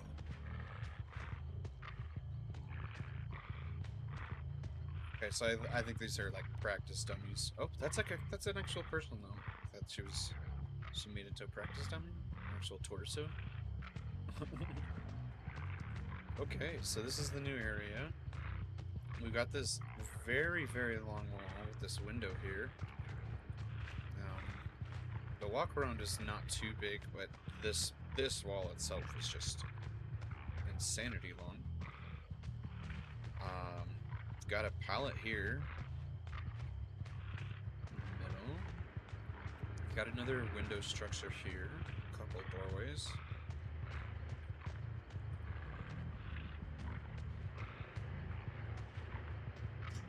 This little downstairs part. This is the weapon it looks like she worked on. With the pallet in here. Alright, let's go upstairs.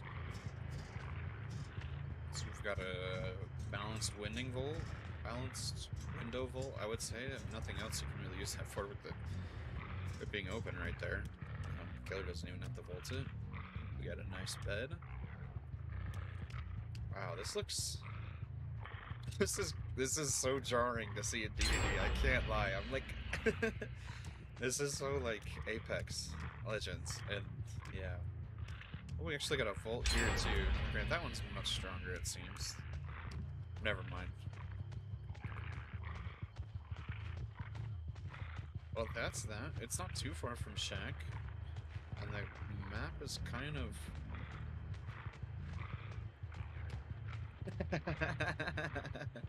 It doesn't look like Apex. I'm just kidding. Yeah, it does look like... Yeah, it doesn't look like DVD. Like, what? Like, this is just not an item that you're used to seeing as, like, a nice desk chair or, like, luxury clothes bags. But I guess that's, like, the kind of, like, killer that she is, right? She's, like, a millionaire philanthropist that's, like, crazy about killing people. What's up, Bill? Okay, so the tree is kind of to the side now. I see. So they just like moved the. So is the shape of the map different? Hold on.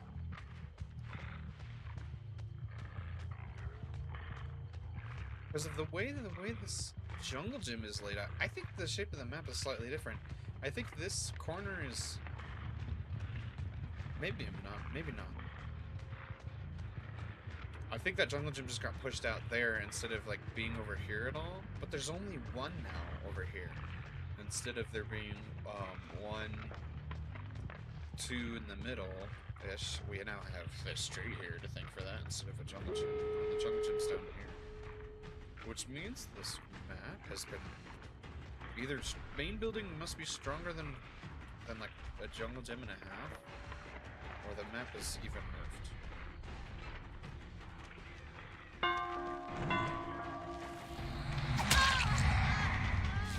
She's funny to see.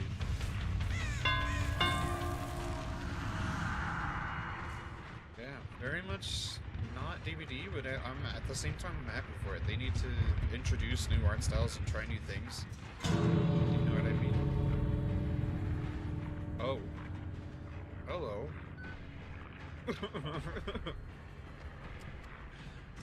No, what about Hannibal Lecter?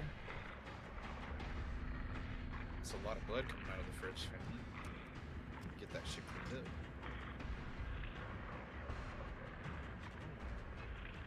That didn't effective before on other maps, which is cool. But it's not, I don't think it's live feed, it's just a glitch, of course.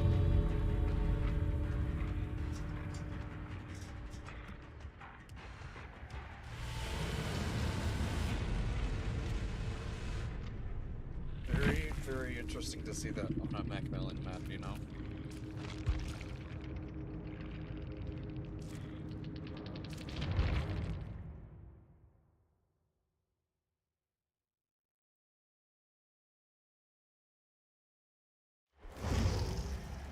Hey, I guess we'll just... I say we try out a couple more Survivor games. I wanted to try to get this perk to at least get activated once, and then there's another perk that the other ones that I did watch.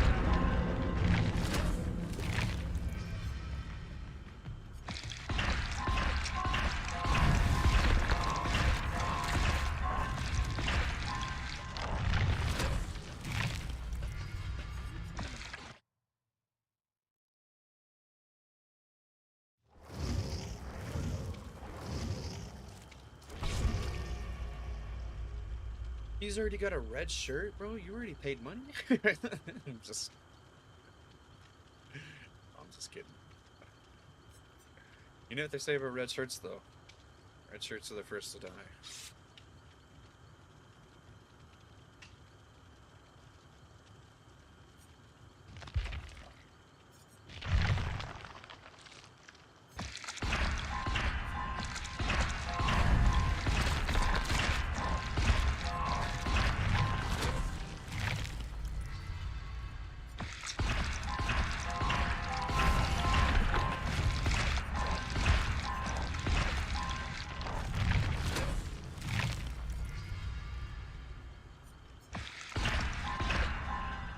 So this is the exhaustion one. I'll go over the survival books and just what we get out of this game for anybody that's coming by now, if they're curious.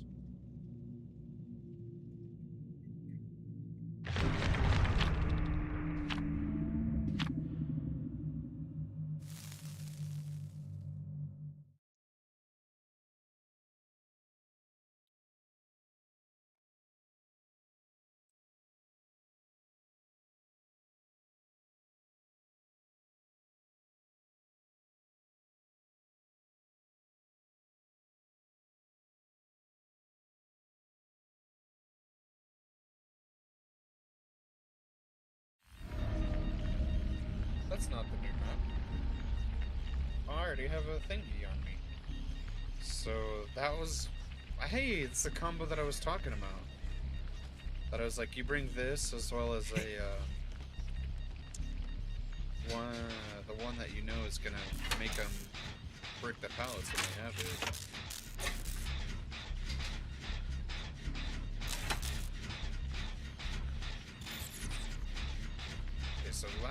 it seems like the battery went dead when I was doing the gen, but I've also heard that it doesn't die when you're doing the gen. So we definitely had 2 lights go off whenever once. We'll see if this third one. It seems like everyone's just turning off at the same time. Never mind.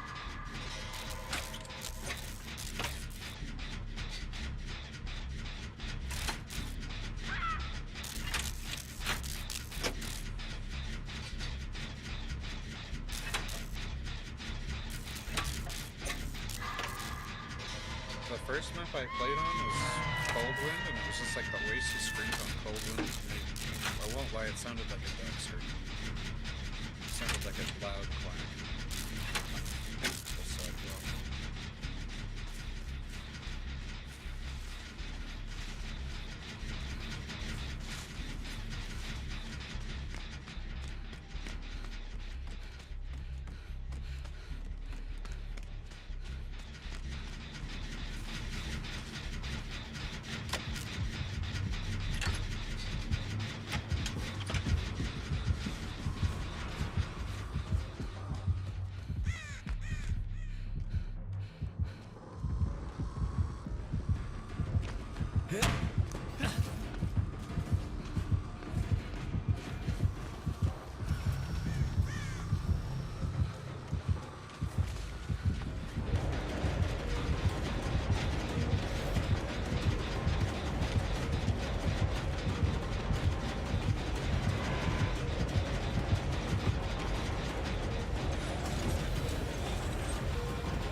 W out of that. So we're exposed.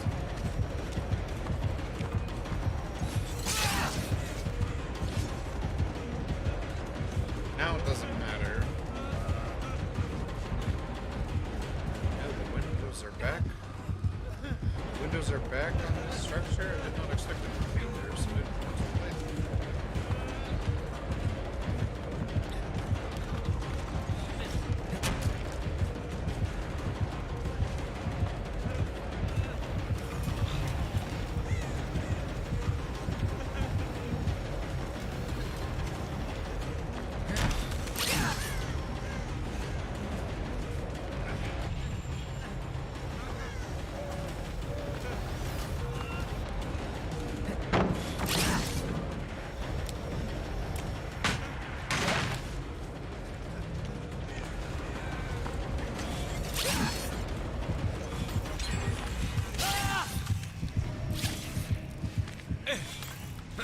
Hey, that means I lasted the longest in chase. I got the obsession.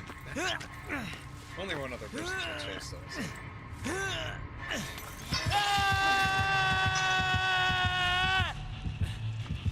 Alright, so now I want to get tunneled.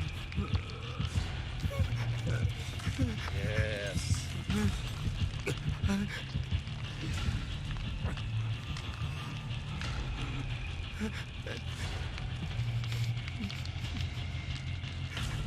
you.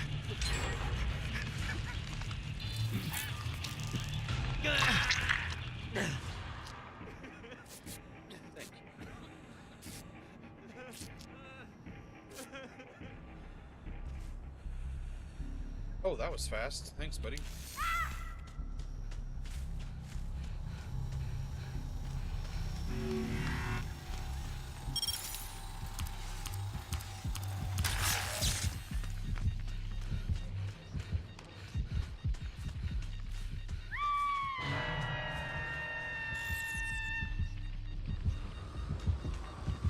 Nah, she's using her evil shit, bro. She can see me.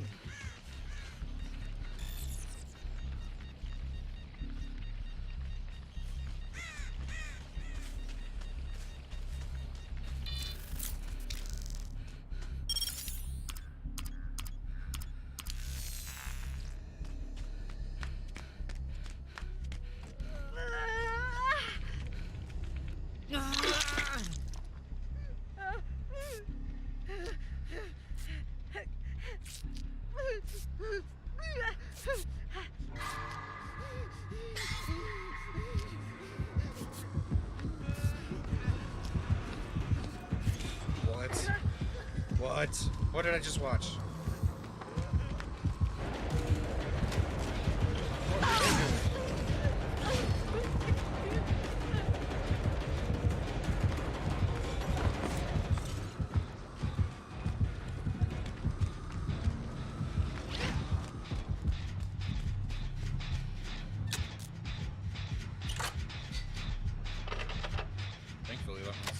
least well. With Jolt Gamer.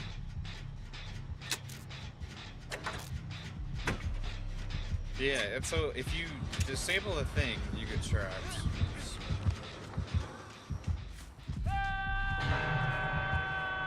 And she can like track you when it has battery.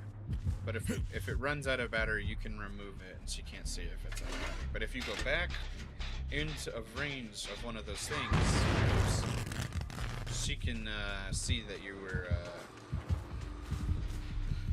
doing that. She can see that you went back in range because the battery gets recharged.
Sorry about that. Sorry.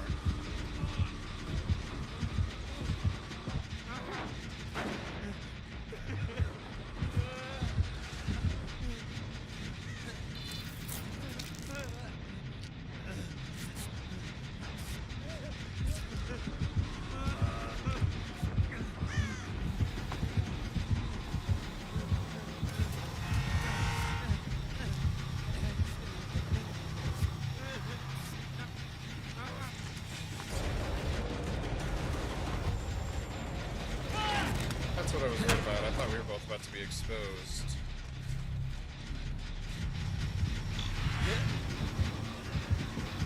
Wait, where is that shit? Oh shit.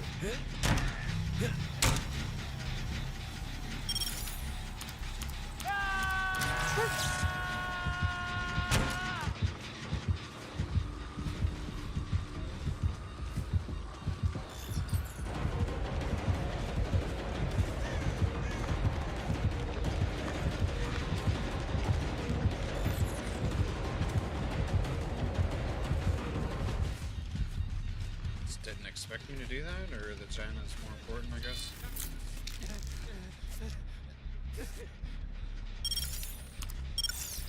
Oh, fuck. Oh, it gives it battery when you mess up? Oh, shit. Oh, no. Oh.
Doesn't seem very useful right now. Is it on the gen? I don't think so.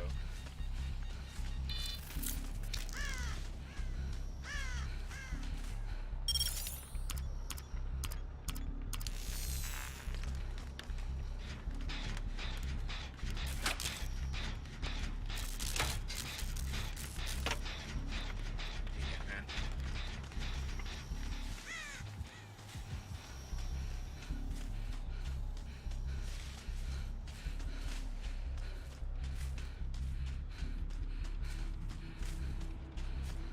sad. I'm sorry, dude. I didn't realize that no one was coming.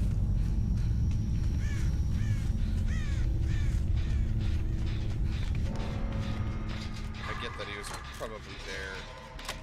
They kind of just themselves, but hard to know.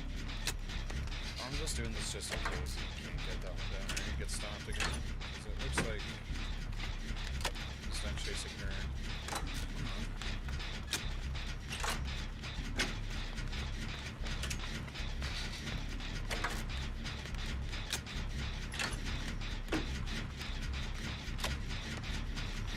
Oh, okay.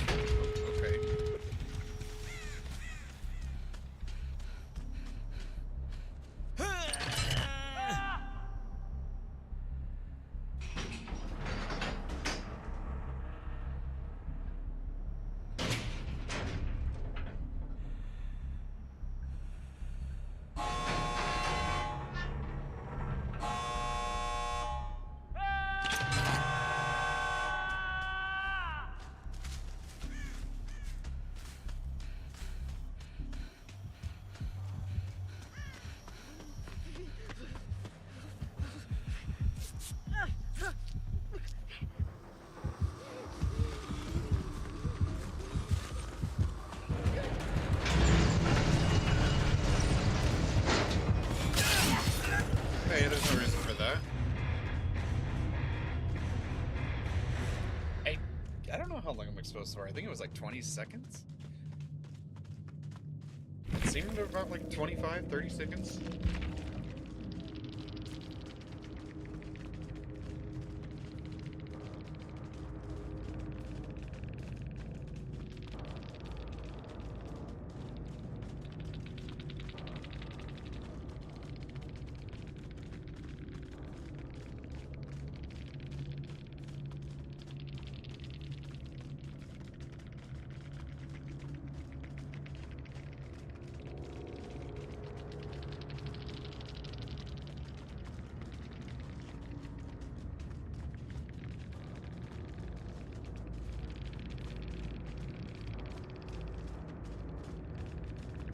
It did seem like 30 seconds.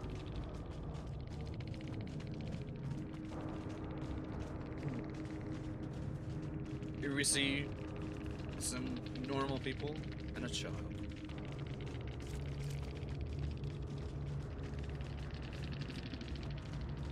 Megatron 5 Eva. Oh man.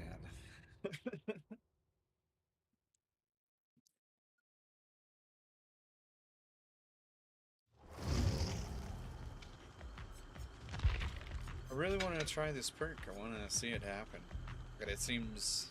it's just one of those things that's hard to get to work.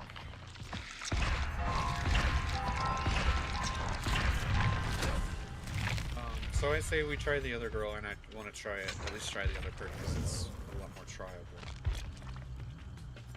Just cut loose.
Oh man. There it is. What's all?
Oh wow.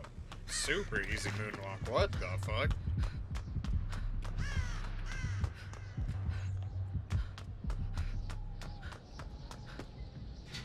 Alright, so the test is what we're supposed to do is.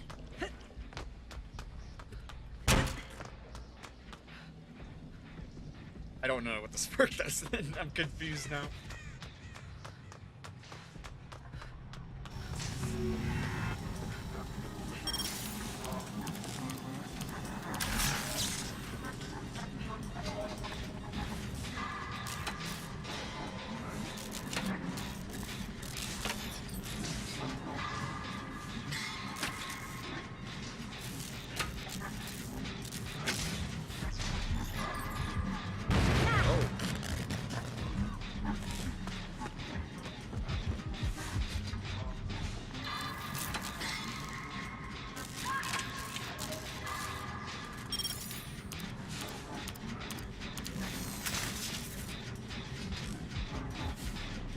At least the removal is pretty intuitive. You just hit which direction.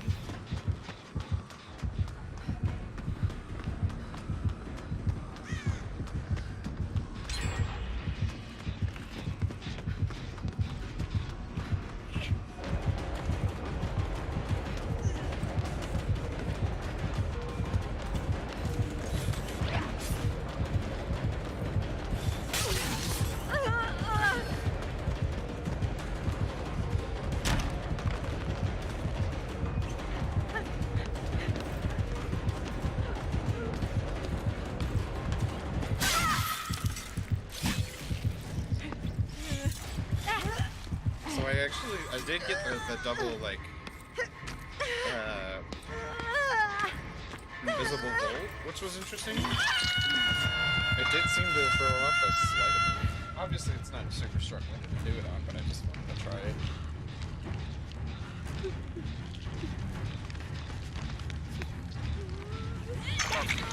Thank you.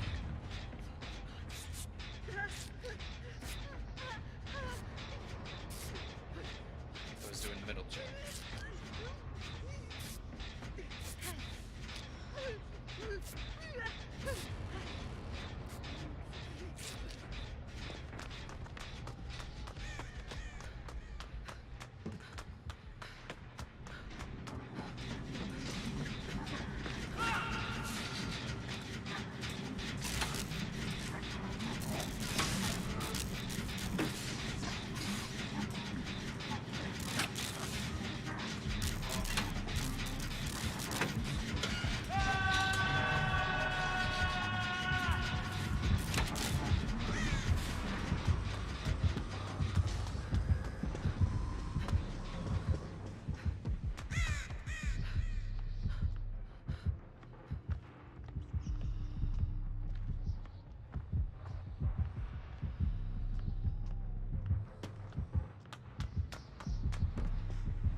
did the...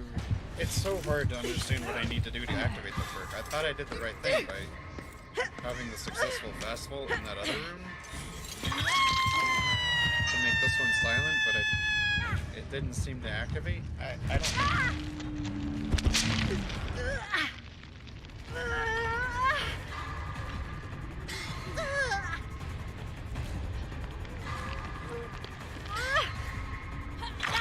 And this is the game that I get to second hook.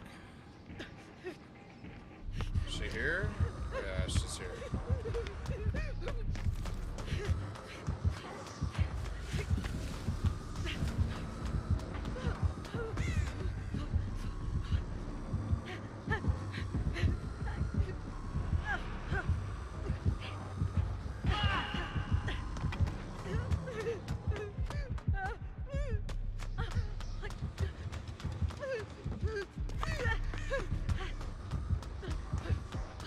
Damn, dude, I just can't seem to get away from this damn fucking door.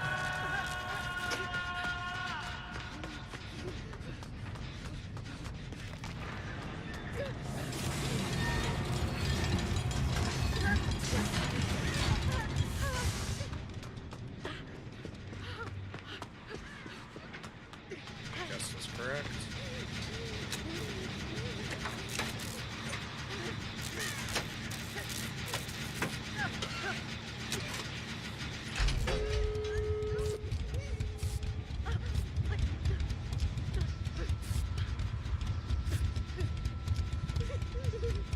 I gotta read the perk again. I meant to before the game started, but I didn't have enough time. Well,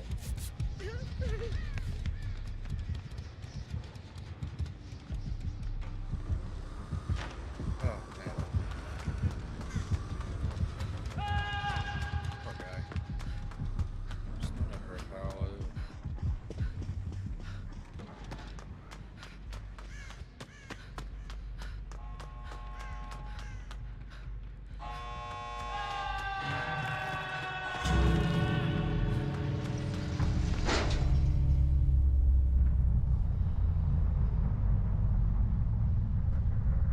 Struggling? You got this. You got this. Yeah. Looks like you messed it up.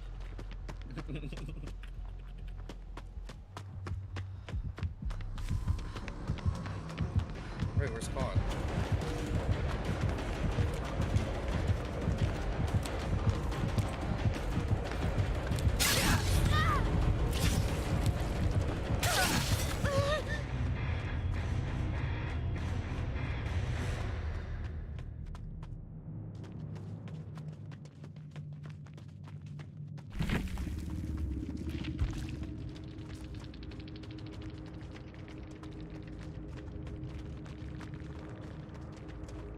Just that I'm all ears.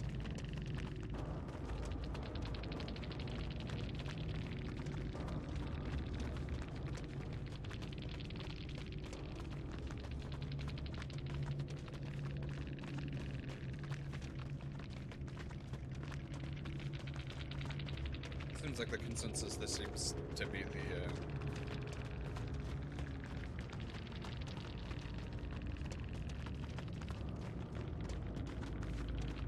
I don't know, the nodding at the end was funny to me. You understand?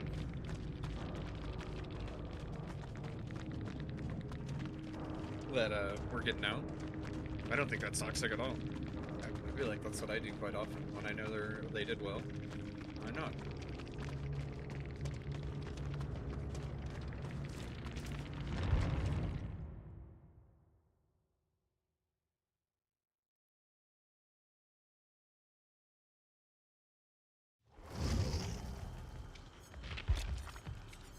I want to get this perk to work so bad.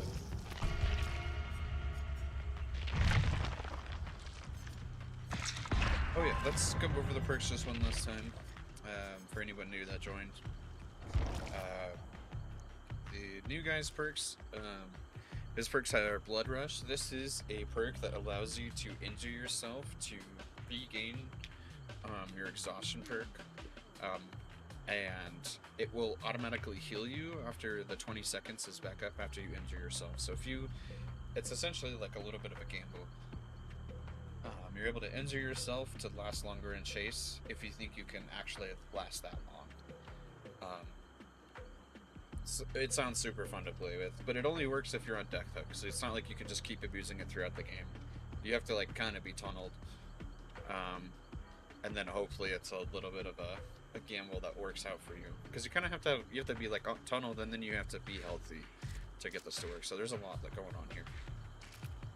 This one allows you to have scratch marks with you and a teammate as long as you get healed by them. Then you guys don't have scratch marks as long as you're close to each other. Pretty decent perk. And then this one allows you to get 6 seconds. It's like a double sprint burst once you unhook somebody. So this is pretty decent. Really good in endgame and stuff, but it's hard to know if sprint burst is just not better. But you might be able to use that kind of perk in a combination with other things to maybe make some sort of use case. Hard to know.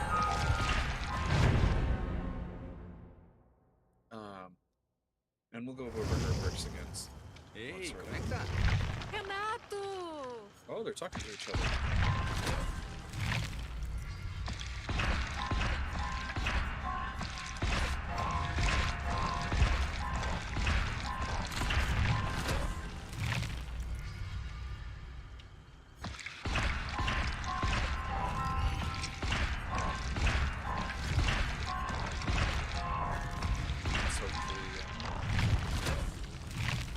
Level 2 of the perk, maybe?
We all want to see the new maps. Probably do this Survivor game and then one more Survivor game on the other Survivor. Show off the perks again and probably call it for today on the stream. Just wanted to get on and show off the stuff a bit.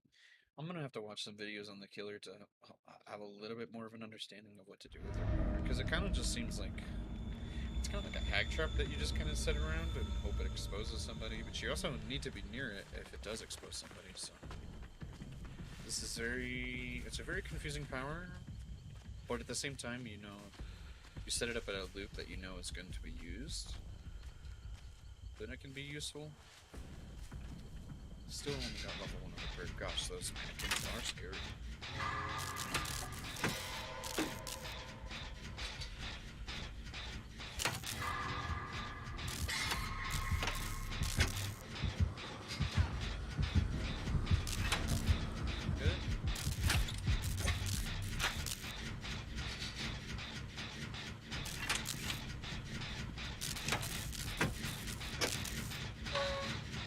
The thing is, like, once you disable the thing, it is good, right? Because it's gone. But now she can see with her like secondary power thing, her heads-up display essentially.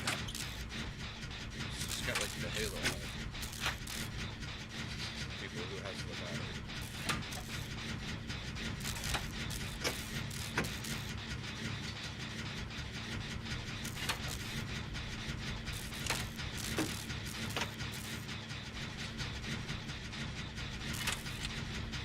But maybe the oh, is that maybe that perk that activates when you chase the obsession or whatever? Maybe it stays active forever. Like it turns on and then it doesn't. I assume that you had to stick in space, but I could be a little bit wrong. At least we got a gen down. We're gonna go try it.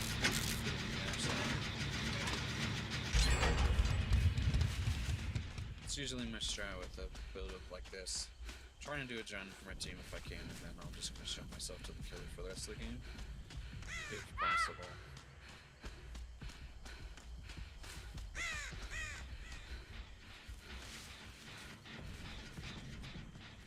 You set it up around hooks. That's a question. That's a good question. I don't know if I tried that. It's something I should have tried.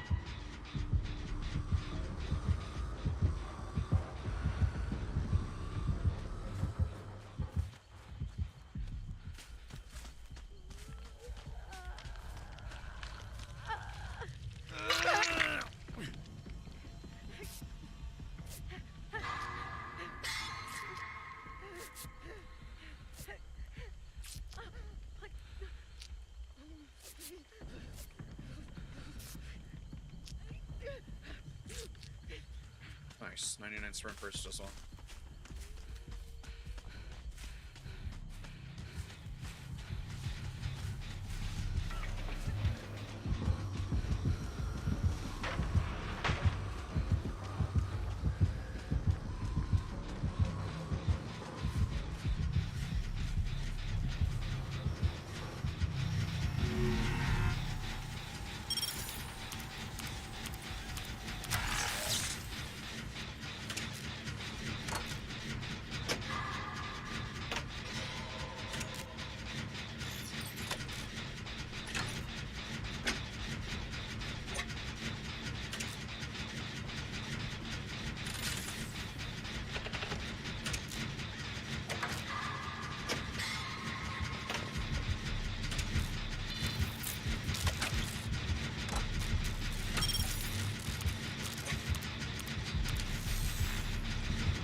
She got hacked.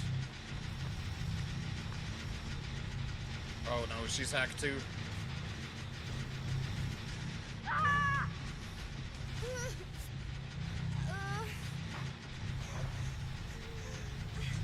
Oh shit.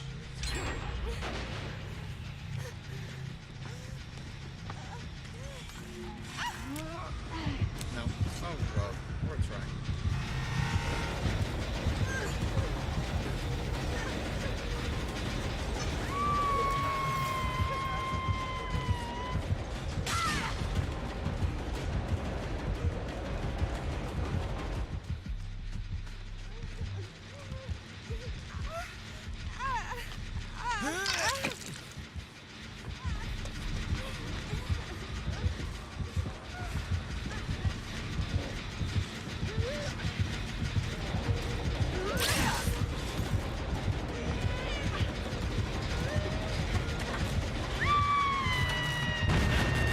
What the fuck?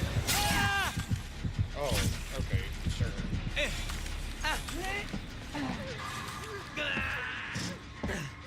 This is what PTB always is. Usually you devour them.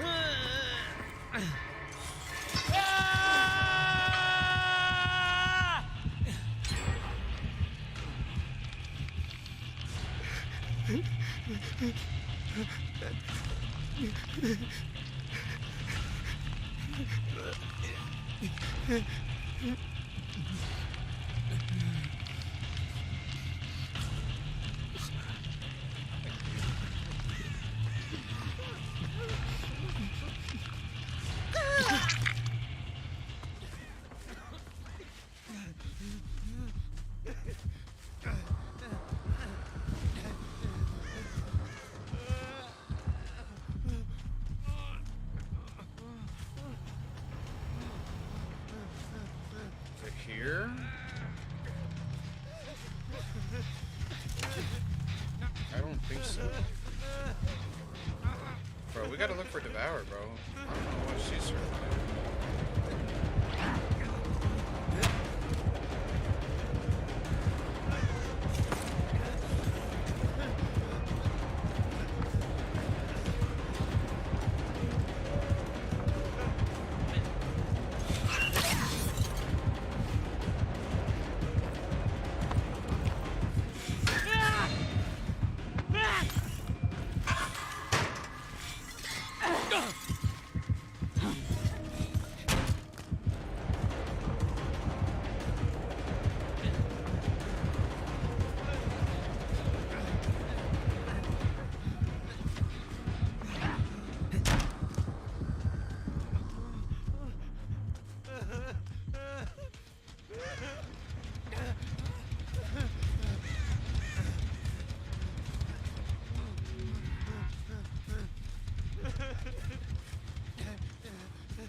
I think Devour's there. That's the only thing that is currently making sense to me.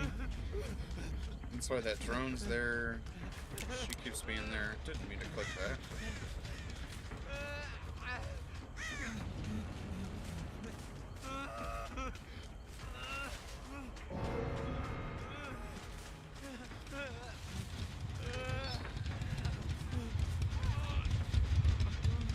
And, like, I don't blame Devour Hope on the PTB.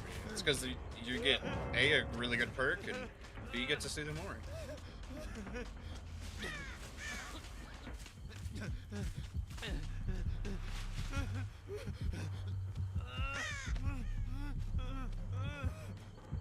You're still finishing Mori, I see.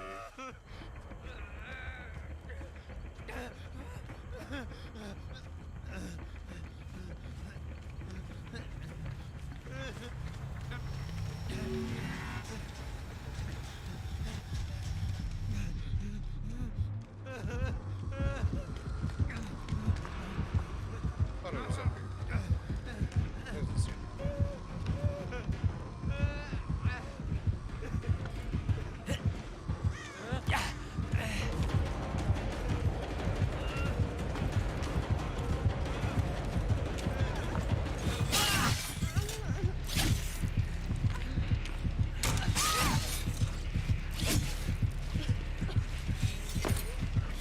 No, you're right there, Neo.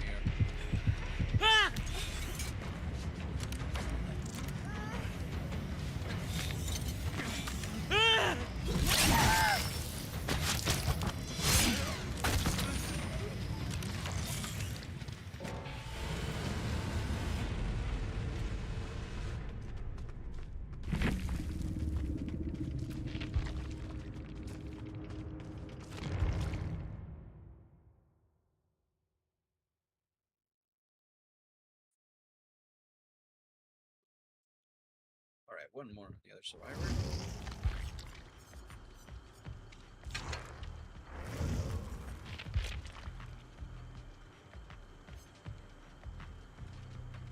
Oh, after performing a Rust Vault in Chase. I see. I'd never read that too, where it's in Chase. In a Chase. Okay, so you gotta be in Chase. No worries.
Reminds me of the Freddie Mori. Yeah, it's very similar to with Freddie Mori.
Alright, Gunfang.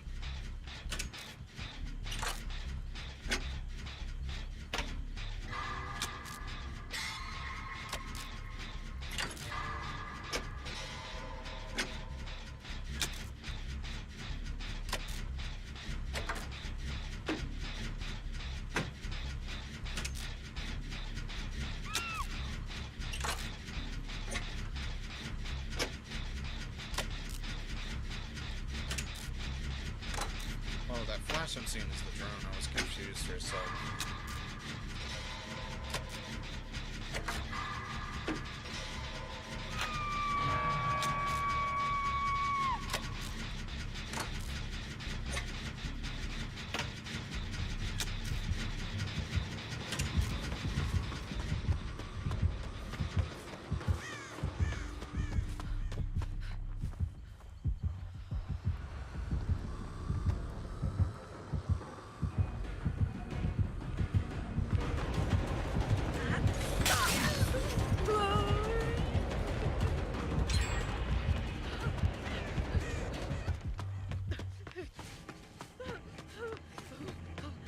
There's quite nothing back here. She didn't expect me to run to the nothing, which is something.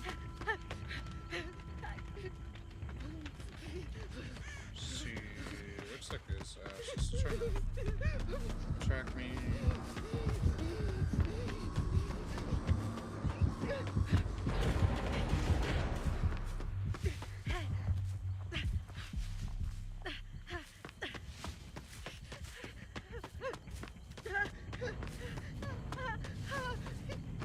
Very interesting game here so far.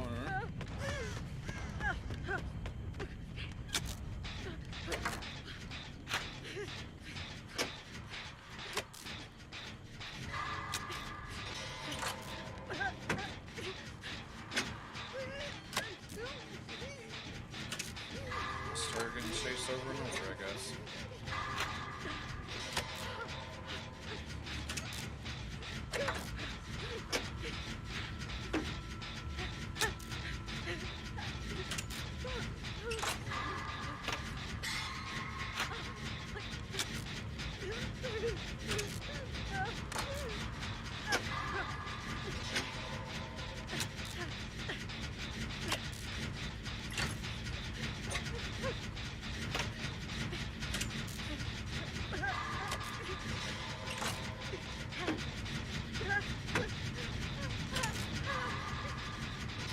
Killer really sings about like finding a survivor, putting the drone down, and then trying to keep them there without them being able to interact with them. That seems like the main problem. It's not to like try to track gens or like leave them on friends or try to have it like play the game through like night or something. Definitely seems like a power that people are incentivized to use.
My chun's down.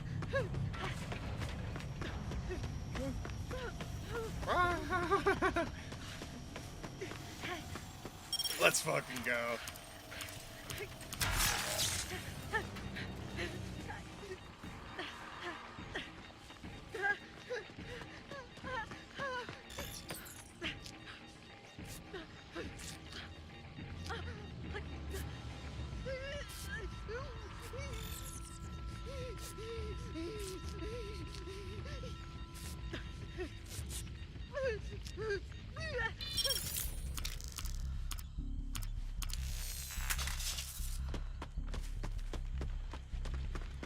Thanks for the heal.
I can't interact with it, it hasn't come down yet. Oh, okay. I gotta be scared now. Oh, wait. Yeah. Go back down. Just a little bit.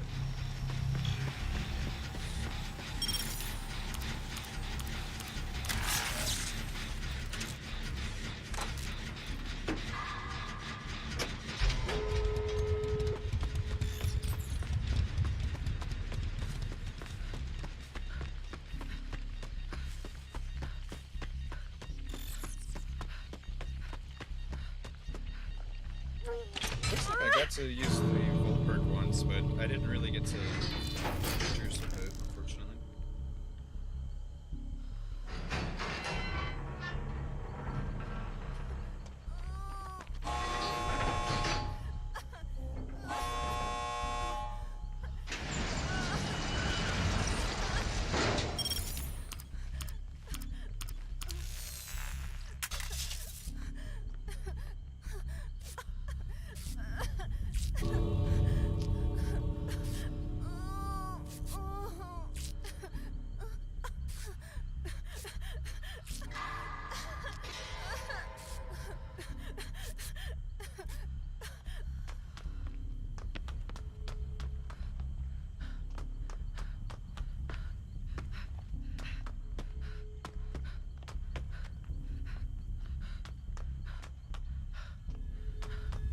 Backwards moonwalk's actually pretty difficult with her. Instead of normal moonwalk.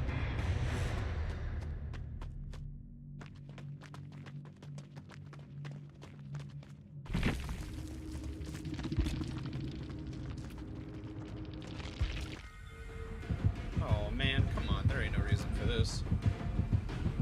She's just gonna let her get herself next to the game.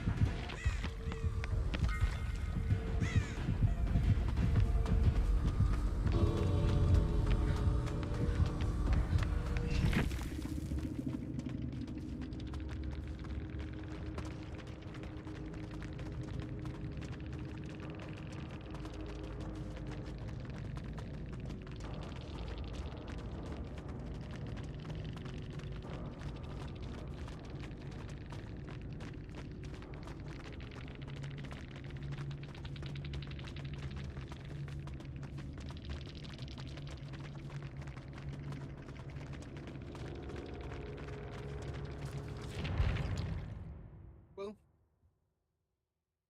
it didn't seem like the killer had a great time, but it's hard to know what to do with the killer in PTB. You can't let your first few games give you your overall impression, because it's really hard to know the strength of a killer on PTB. It has been so long since I feel like we have accurately gauged with strength. Since Sadeko. Well, Sadeko was pretty cut and clear when she came out. How good of a skill shooting, like, you know what I mean. How high of a skill ceiling she has. But thanks anybody again for coming by and dropping by and seeing the new content. Go ahead and feel free to rewind through the VOD if there's anything you're trying to see. Showed off a decent amount of the stuff, look through all the new perks and add-ons and everything, so yeah. Thanks again for dropping by. Everyone have a good rest of your day.